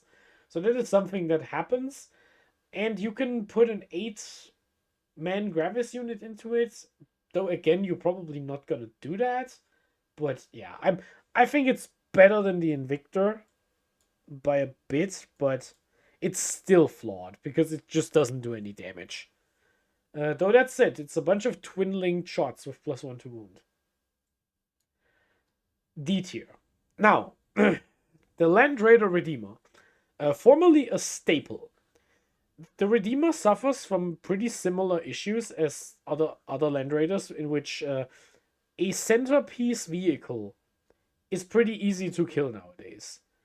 And you don't have a fire discipline unit to deliver now. But the Redeemer still bullies some matchups. If you can't ignore Overwatch, this thing is so annoying. If you can just put this thing into the center against orcs, they rip their hair out. Well, okay, not the more Daka orcs, because they just shoot it to death, but I mean like normal orcs. Like, World Eaters hate this thing. Like, you just have to throw Angron into it, otherwise you don't play a game of 40k. And for that reason, I think the Redeemer is still playable. Is it with the Lancer? No, it's below the Captain, definitely. Let's put it above Suppressors. I think the Redeemer is still fine. This is just guesswork where it goes, but the Redeemer is still playable. You can still play a Redeemer list. Again, it bites a bit with Guilliman Calgar because it's so expensive, but I don't think it's niche. It's still a good tank. I think if the meta shifts a bit away from killing centerpiece models, the Redeemer is completely good. Next, we have the regular Repulsor, if I'm not mistaken. Is that the regular one or the Executioner? Wait, it is the regular Repulsor. The regular Repulsor is basically a Land Raider with a worse save and without Assault Ramp to charge out of a move. But in exchange, it protects you from melee armies, because if you get charged, you can embark as long as you're within 5 inches of it, which is a generous range. It moves slower than a Redeemer. It doesn't have anywhere near the firepower of a Redeemer, but it is also pretty cheap for 180. I think the regular Repulsor has a niche, and I'm putting it with the Centurions. Because the regular Repulsor is a crucial piece of the Librarius Conclave combo. Maybe that's why I should put it in with the Librarian here. Yeah, makes sense to me. Something in that ballpark. You play it in Librarius Conclave because you can embark your Sternguard, because it's the only transport that can fit 10 Sternguard, and you are safe from being charged after you kill their best vehicle in sight. So they have to shoot you back. And against your shooting, you're probably like 30 inches away with your range buff on the bolt guns, and then you probably survive with a bunch of models because of the Forb Invol, and then you embark, and then you can do it again. That's just what it is. Yeah, Repulsor is pretty fine. The Repulsor Executioner. This is the model I was ragging on a lot as the edition started. I thought this was the worst model in the Codex because the datasheet rule is terrible. I played against it a bit in Ironstorm, and I still don't think it's better than just running 2 extra tanks, but it got cheap enough where I can not make fun of it anymore. 220 is pretty cheap. Or is it 230? It's like 200 something. It's not that expensive for what you get out of it. I think you can only play it in Ironstorm. I think Gladius with the Repo X is just not good.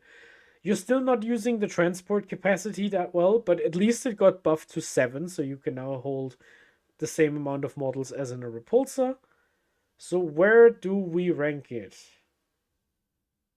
Do I have to put it into playable if I can avoid it? I just don't like it very much. I want to put it with the Brutalis. Let's put it into niche. It's good in Ironstorm specifically, but I don't think it does enough damage consistently to justify its existence outside of that. It has a bunch of bullets, but none of those bullets actually like do any damage except for the main gun. And also, it is bad for the clock, because rolling out an entire Repulsor Executioner takes like 4 minutes. It's a lot of dice. Next, we have the Rhino. Rhinos across the entire game are probably one of the best datasheets in the game. It's a transport. You can put things into transports. The Rhino is really small, so it is easy to hide. And then you can disembark and just charge something, and it is a massive pain. But the Rhino goes into F tier with the Tactical Marines. Why? Because nothing in this codex can embark in the Rhino. It can only fit Tactical Marines and Devastators, and both of these are just not good. Yeah, that's an F, because nothing can ride in the Rhino. Next, we have the Gravis Captain. The regular Gravis Captain is half damage on his datasheet, and in almost every enhancement detachment in the codex, you can find an enhancement the Gravis Captain wants to carry. So what enhancement do you take? I think like Lone Op and Stealth in Vanguard is fine. I think the other ones are better. Get Back Up on a 2-up in Anvil is the next worst one, because it never works. But in theory, it's pretty good. He revives with full wounds, by the way. That's pretty rough. Yeah, on a 2-up with full wounds, that's a lot. In Iron Storm, you can give him a 4-up Feel No Pain, so he becomes like a skirmish piece that just doesn't die. And in Gladius, he gets a 2-up save and a 5-up Feel No Pain, which is basically the same thing.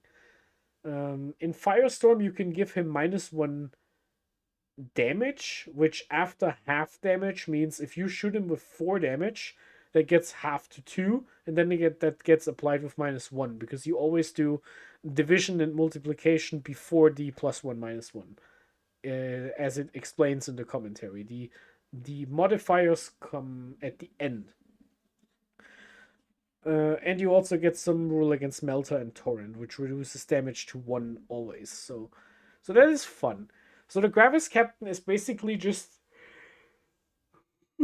Excuse me. The Gravis Captain is basically just a scoring unit. He does enough damage to win a prolonged fight against 5 infantry models, but he probably doesn't win it like immediately. So what do we get? What do we get out of this guy? He's less easy to justify with the points going up, but I actually think he's better than a Lone Op, just baseline Lone Op, because I think the ability to accidentally waste your time shooting at him, rather than not being able to shoot him, is a big difference. So I do think the Gravis Captain is playable. I would argue with the suppressors, basically. Like, if you want to run this guy as like a solo scoring unit, I think he's completely fine. He also gives you some free strats, so you can just throw grenades for free, or you can reroll your invuln save if he gets shot by a bunch of like high strength weapons. It's he can give himself advance and charge if he needs to. Yeah, I think this guy is like fine. I think he's so tanky, he's just not worth engaging most of the time. The problem is he's still only OC1, so he can't hold an objective against a skirmish unit very effectively. Next, the Razorback. Last time I was promised that the combo between the Devastator Squad and the Razorback was actually good. And since those comments were posted, I have not seen a single person on this planet play with a Devastator Razorback combo, because that is like 300 points to do less damage than a Eradicator Squad. You can go right with the other one, and honestly, these two need to go down. Like, behind the Terminators, honestly. Yeah, so these two belong together, Devastators and Razorbacks, but I do not respect the Razorback Devastator combo. And I don't even respect them in Librarius, so forget what I said earlier. I don't even respect them in that detachment. Talk to me again when you play Blood Angels with the actual 18-inch Lone Op. That's good. The Impulsor is next. The Impulsor is pretty good. It's a transport with a 5-up invuln, and it has firing deck. So if you put Sternguard in there, you can shoot your bolt rifles off the top, which is useful for the Captain package. If you play with Infernus Marines and Firestorm, you can shoot off the top with your Flamers, which makes you really hard to tag. The ability to advance and disembark and still do an action is actually really useful. It's actually really, really useful. And it's a transport. It can fit Bladeguard, it can fit company heroes, it can scout if you put Sicarius with heroes inside. Yeah, I think the Impulsor is pretty solid. You can fit 2 3-man Bladeguard units inside. You can fit Desolation Marines inside if your opponent is running indirect to protect them from the opposing indirect. Yeah, I think the Impulsor is pretty good. Is it a staple? I don't think so, but it's pretty good. I'm actually putting it with the Reaper. Yep. Yeah, I can see myself putting an Impulsor into most lists. It obviously goes with the Assault Intercessor Captain package, but because you would probably run an Impulsor with other stuff too, I'm putting them a bit ahead here. So yeah, Impulsors are pretty good. Next, we have the Storm Raven Gunship. The Storm Raven Gunship is really good, actually. The Storm Raven Gunship is playable in exactly 1 detachment, which is why I'm putting it here. But I'm probably putting it up with like the Reaper, because if you are playing the Stormlands, the Storm Raven is so good. Now, the Storm Raven can no longer reactive move for 1 command point, which is really sad. But things can still reactive move in the Storm Raven. And if your opponent doesn't have ignore modifiers as like a rule, it is virtually indestructible. You play it in hover mode, so it flies around like a normal vehicle. And if you do, you use your stratagem, ride hard, ride fast, to give it -1 to hit and wound. And since it is always -1 damage inherently, it is just so difficult to kill with guns. Like even Caladius tanks, just I got shot by a Caladius tank and it didn't take a single point of damage. Like it hit me on freeze with like 1 lethal hit.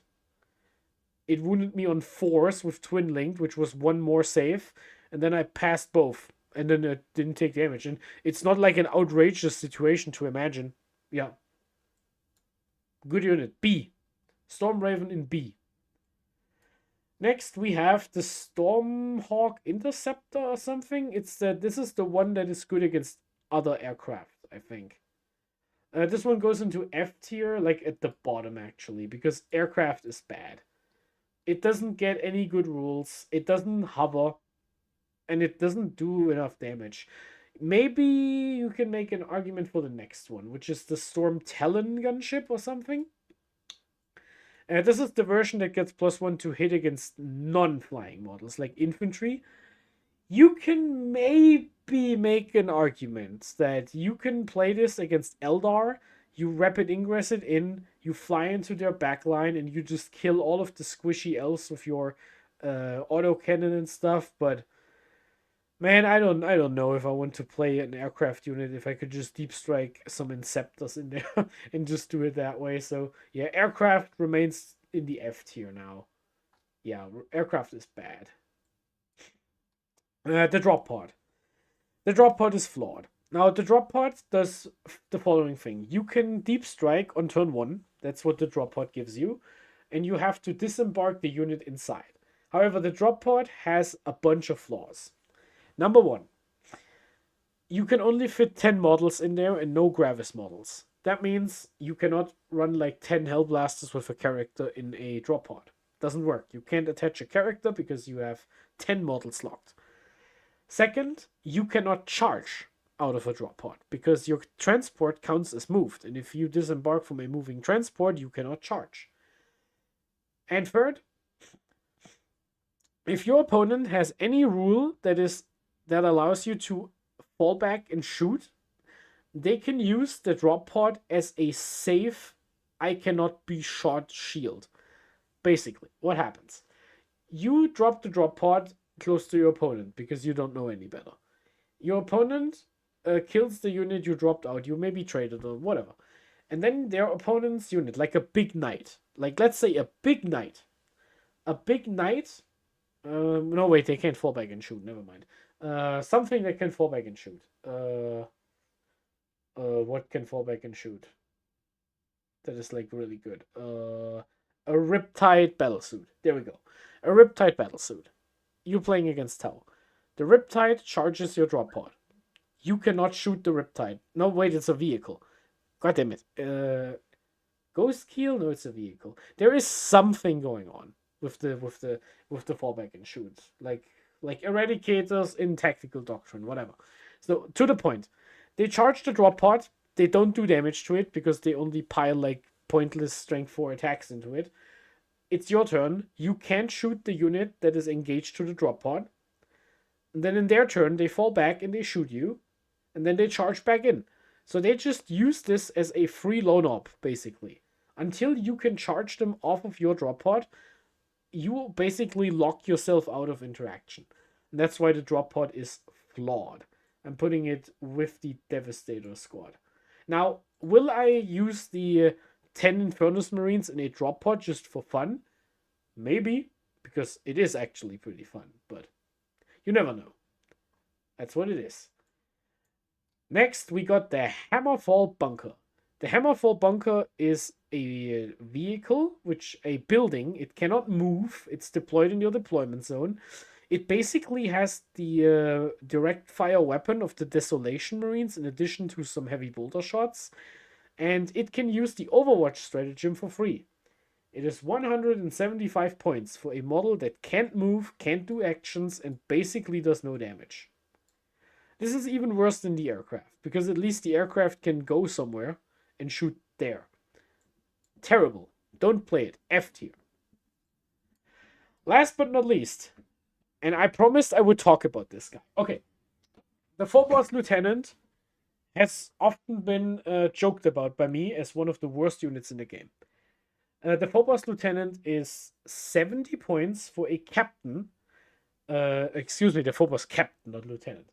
The Phobos Captain is 70 points for a character with stealth who can use a free strat once per turn, once per battle round, like any other captain. And before the game begins and before you know who starts, you can redeploy 3 infantry units. It was changed from Phobos to infantry.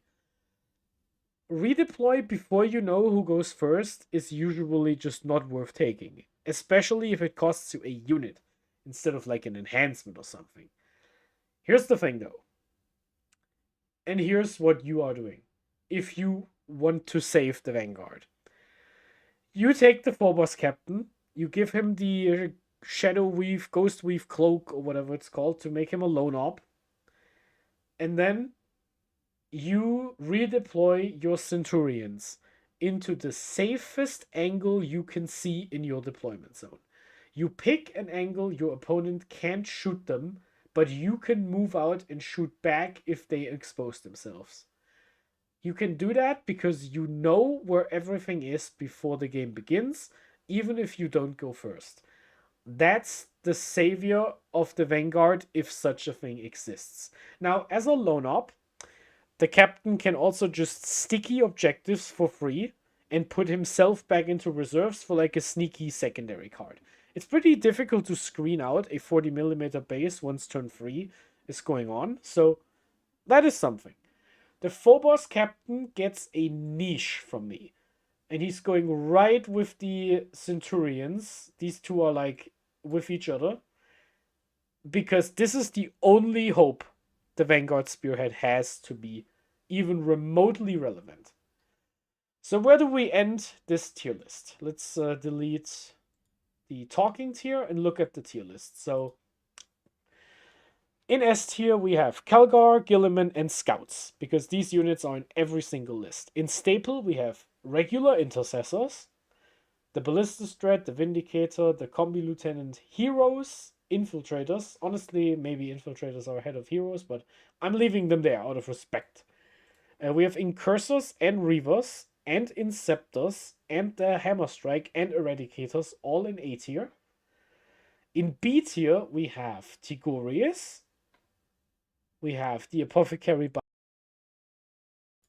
the Apothecary Biologist. We have Jump Pack Intercessors, Outriders, the Stormraven Gunship, Gladiator Reaper, an Impulsor, Sicarius, Librarian, Bladeguard, Judicia, Sternguard, a Lieutenant, Gladiator Lancer, a Captain, Assault Intercessor, the package, Heavy Intercessors as the most underrated unit in my opinion, the Land Raider Redeemer as a sometimes pick that is still like a solid unit, Suppressors as a weird Votan tech and just an action unit for cheap, a Gravis Captain as a durable solo model, Hellblasters because I'm forced to.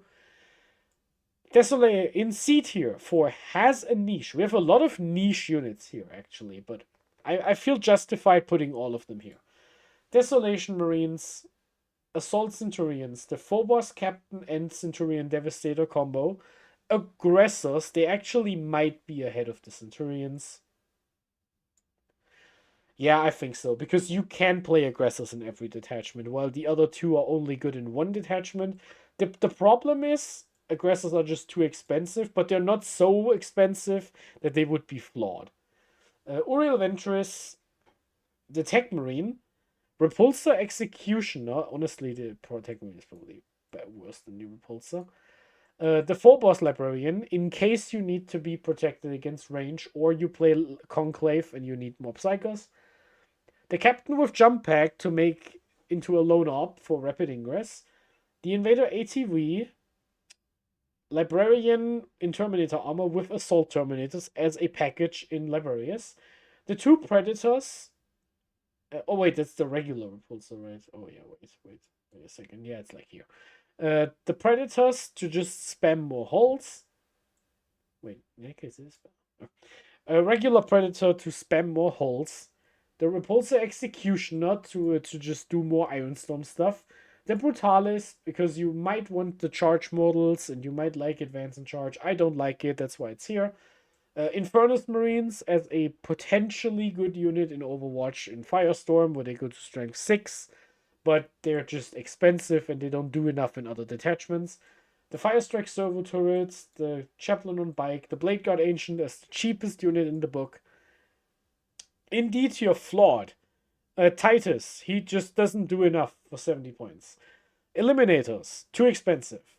The Stormspeeder Thunderstrike, too expensive and too narrow. The Redemptor Dreadnought, too expensive. The Land Raider Crusader doesn't do enough damage. The Invictor Warsuit is too expensive. The Hailstrike, too expensive. No, wait, it doesn't do anything. It doesn't have a rule, it doesn't do damage, it does nothing. The Gladiator Valiant, it needs to be cheaper.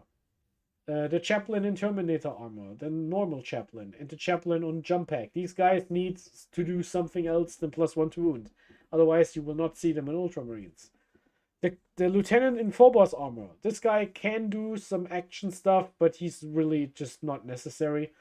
The Ancient, 50 points, can hold an objective, but you can probably do better. Terminator Ancient, and Terminator Captain as the Terminator trifecta for units that don't do anything and are expensive, but you could play them in First Company, I guess. The Drop Pod Devastator and Razorback for the Firstborn combination of units that just don't do anything. The regular Land Raider because it just doesn't work the way the other Land Raiders do. And in F tier, the irredeemables, the units you should never use, are Vanguard Veterans, Tactical Marines, the Rhino, the regular Apothecary, the Reiver Lieutenant, the Whirlwind, the regular Dreadnought, the two airplanes, the Storm Hawk and the whatever, the Storm Fly thing, and last, of course, the mighty Hammerfall Bunker. Alright, we got through the tier list. Woohoo! In 3 hours and 35. I need to go to bed now, but as soon as I wake up, I will update the tier list with all the unit names on it, and I will post the screenshot in my Warhammer community. So stay by. I hope you enjoyed the live stream. Those of you who are still awake and sat through the whole thing with me. These tier lists for the entire codex always take so long after every update, but I always feel like I owe you guys a proper explanation for most of the units here, and I'm excited to see how my expectations of all of these units shake out in the long term. Maybe the Captain Assault package goes back up into A tier. I did drop it, but hey, you never know. With that said, courage and honor, Battle Brothers. We march for McCrack.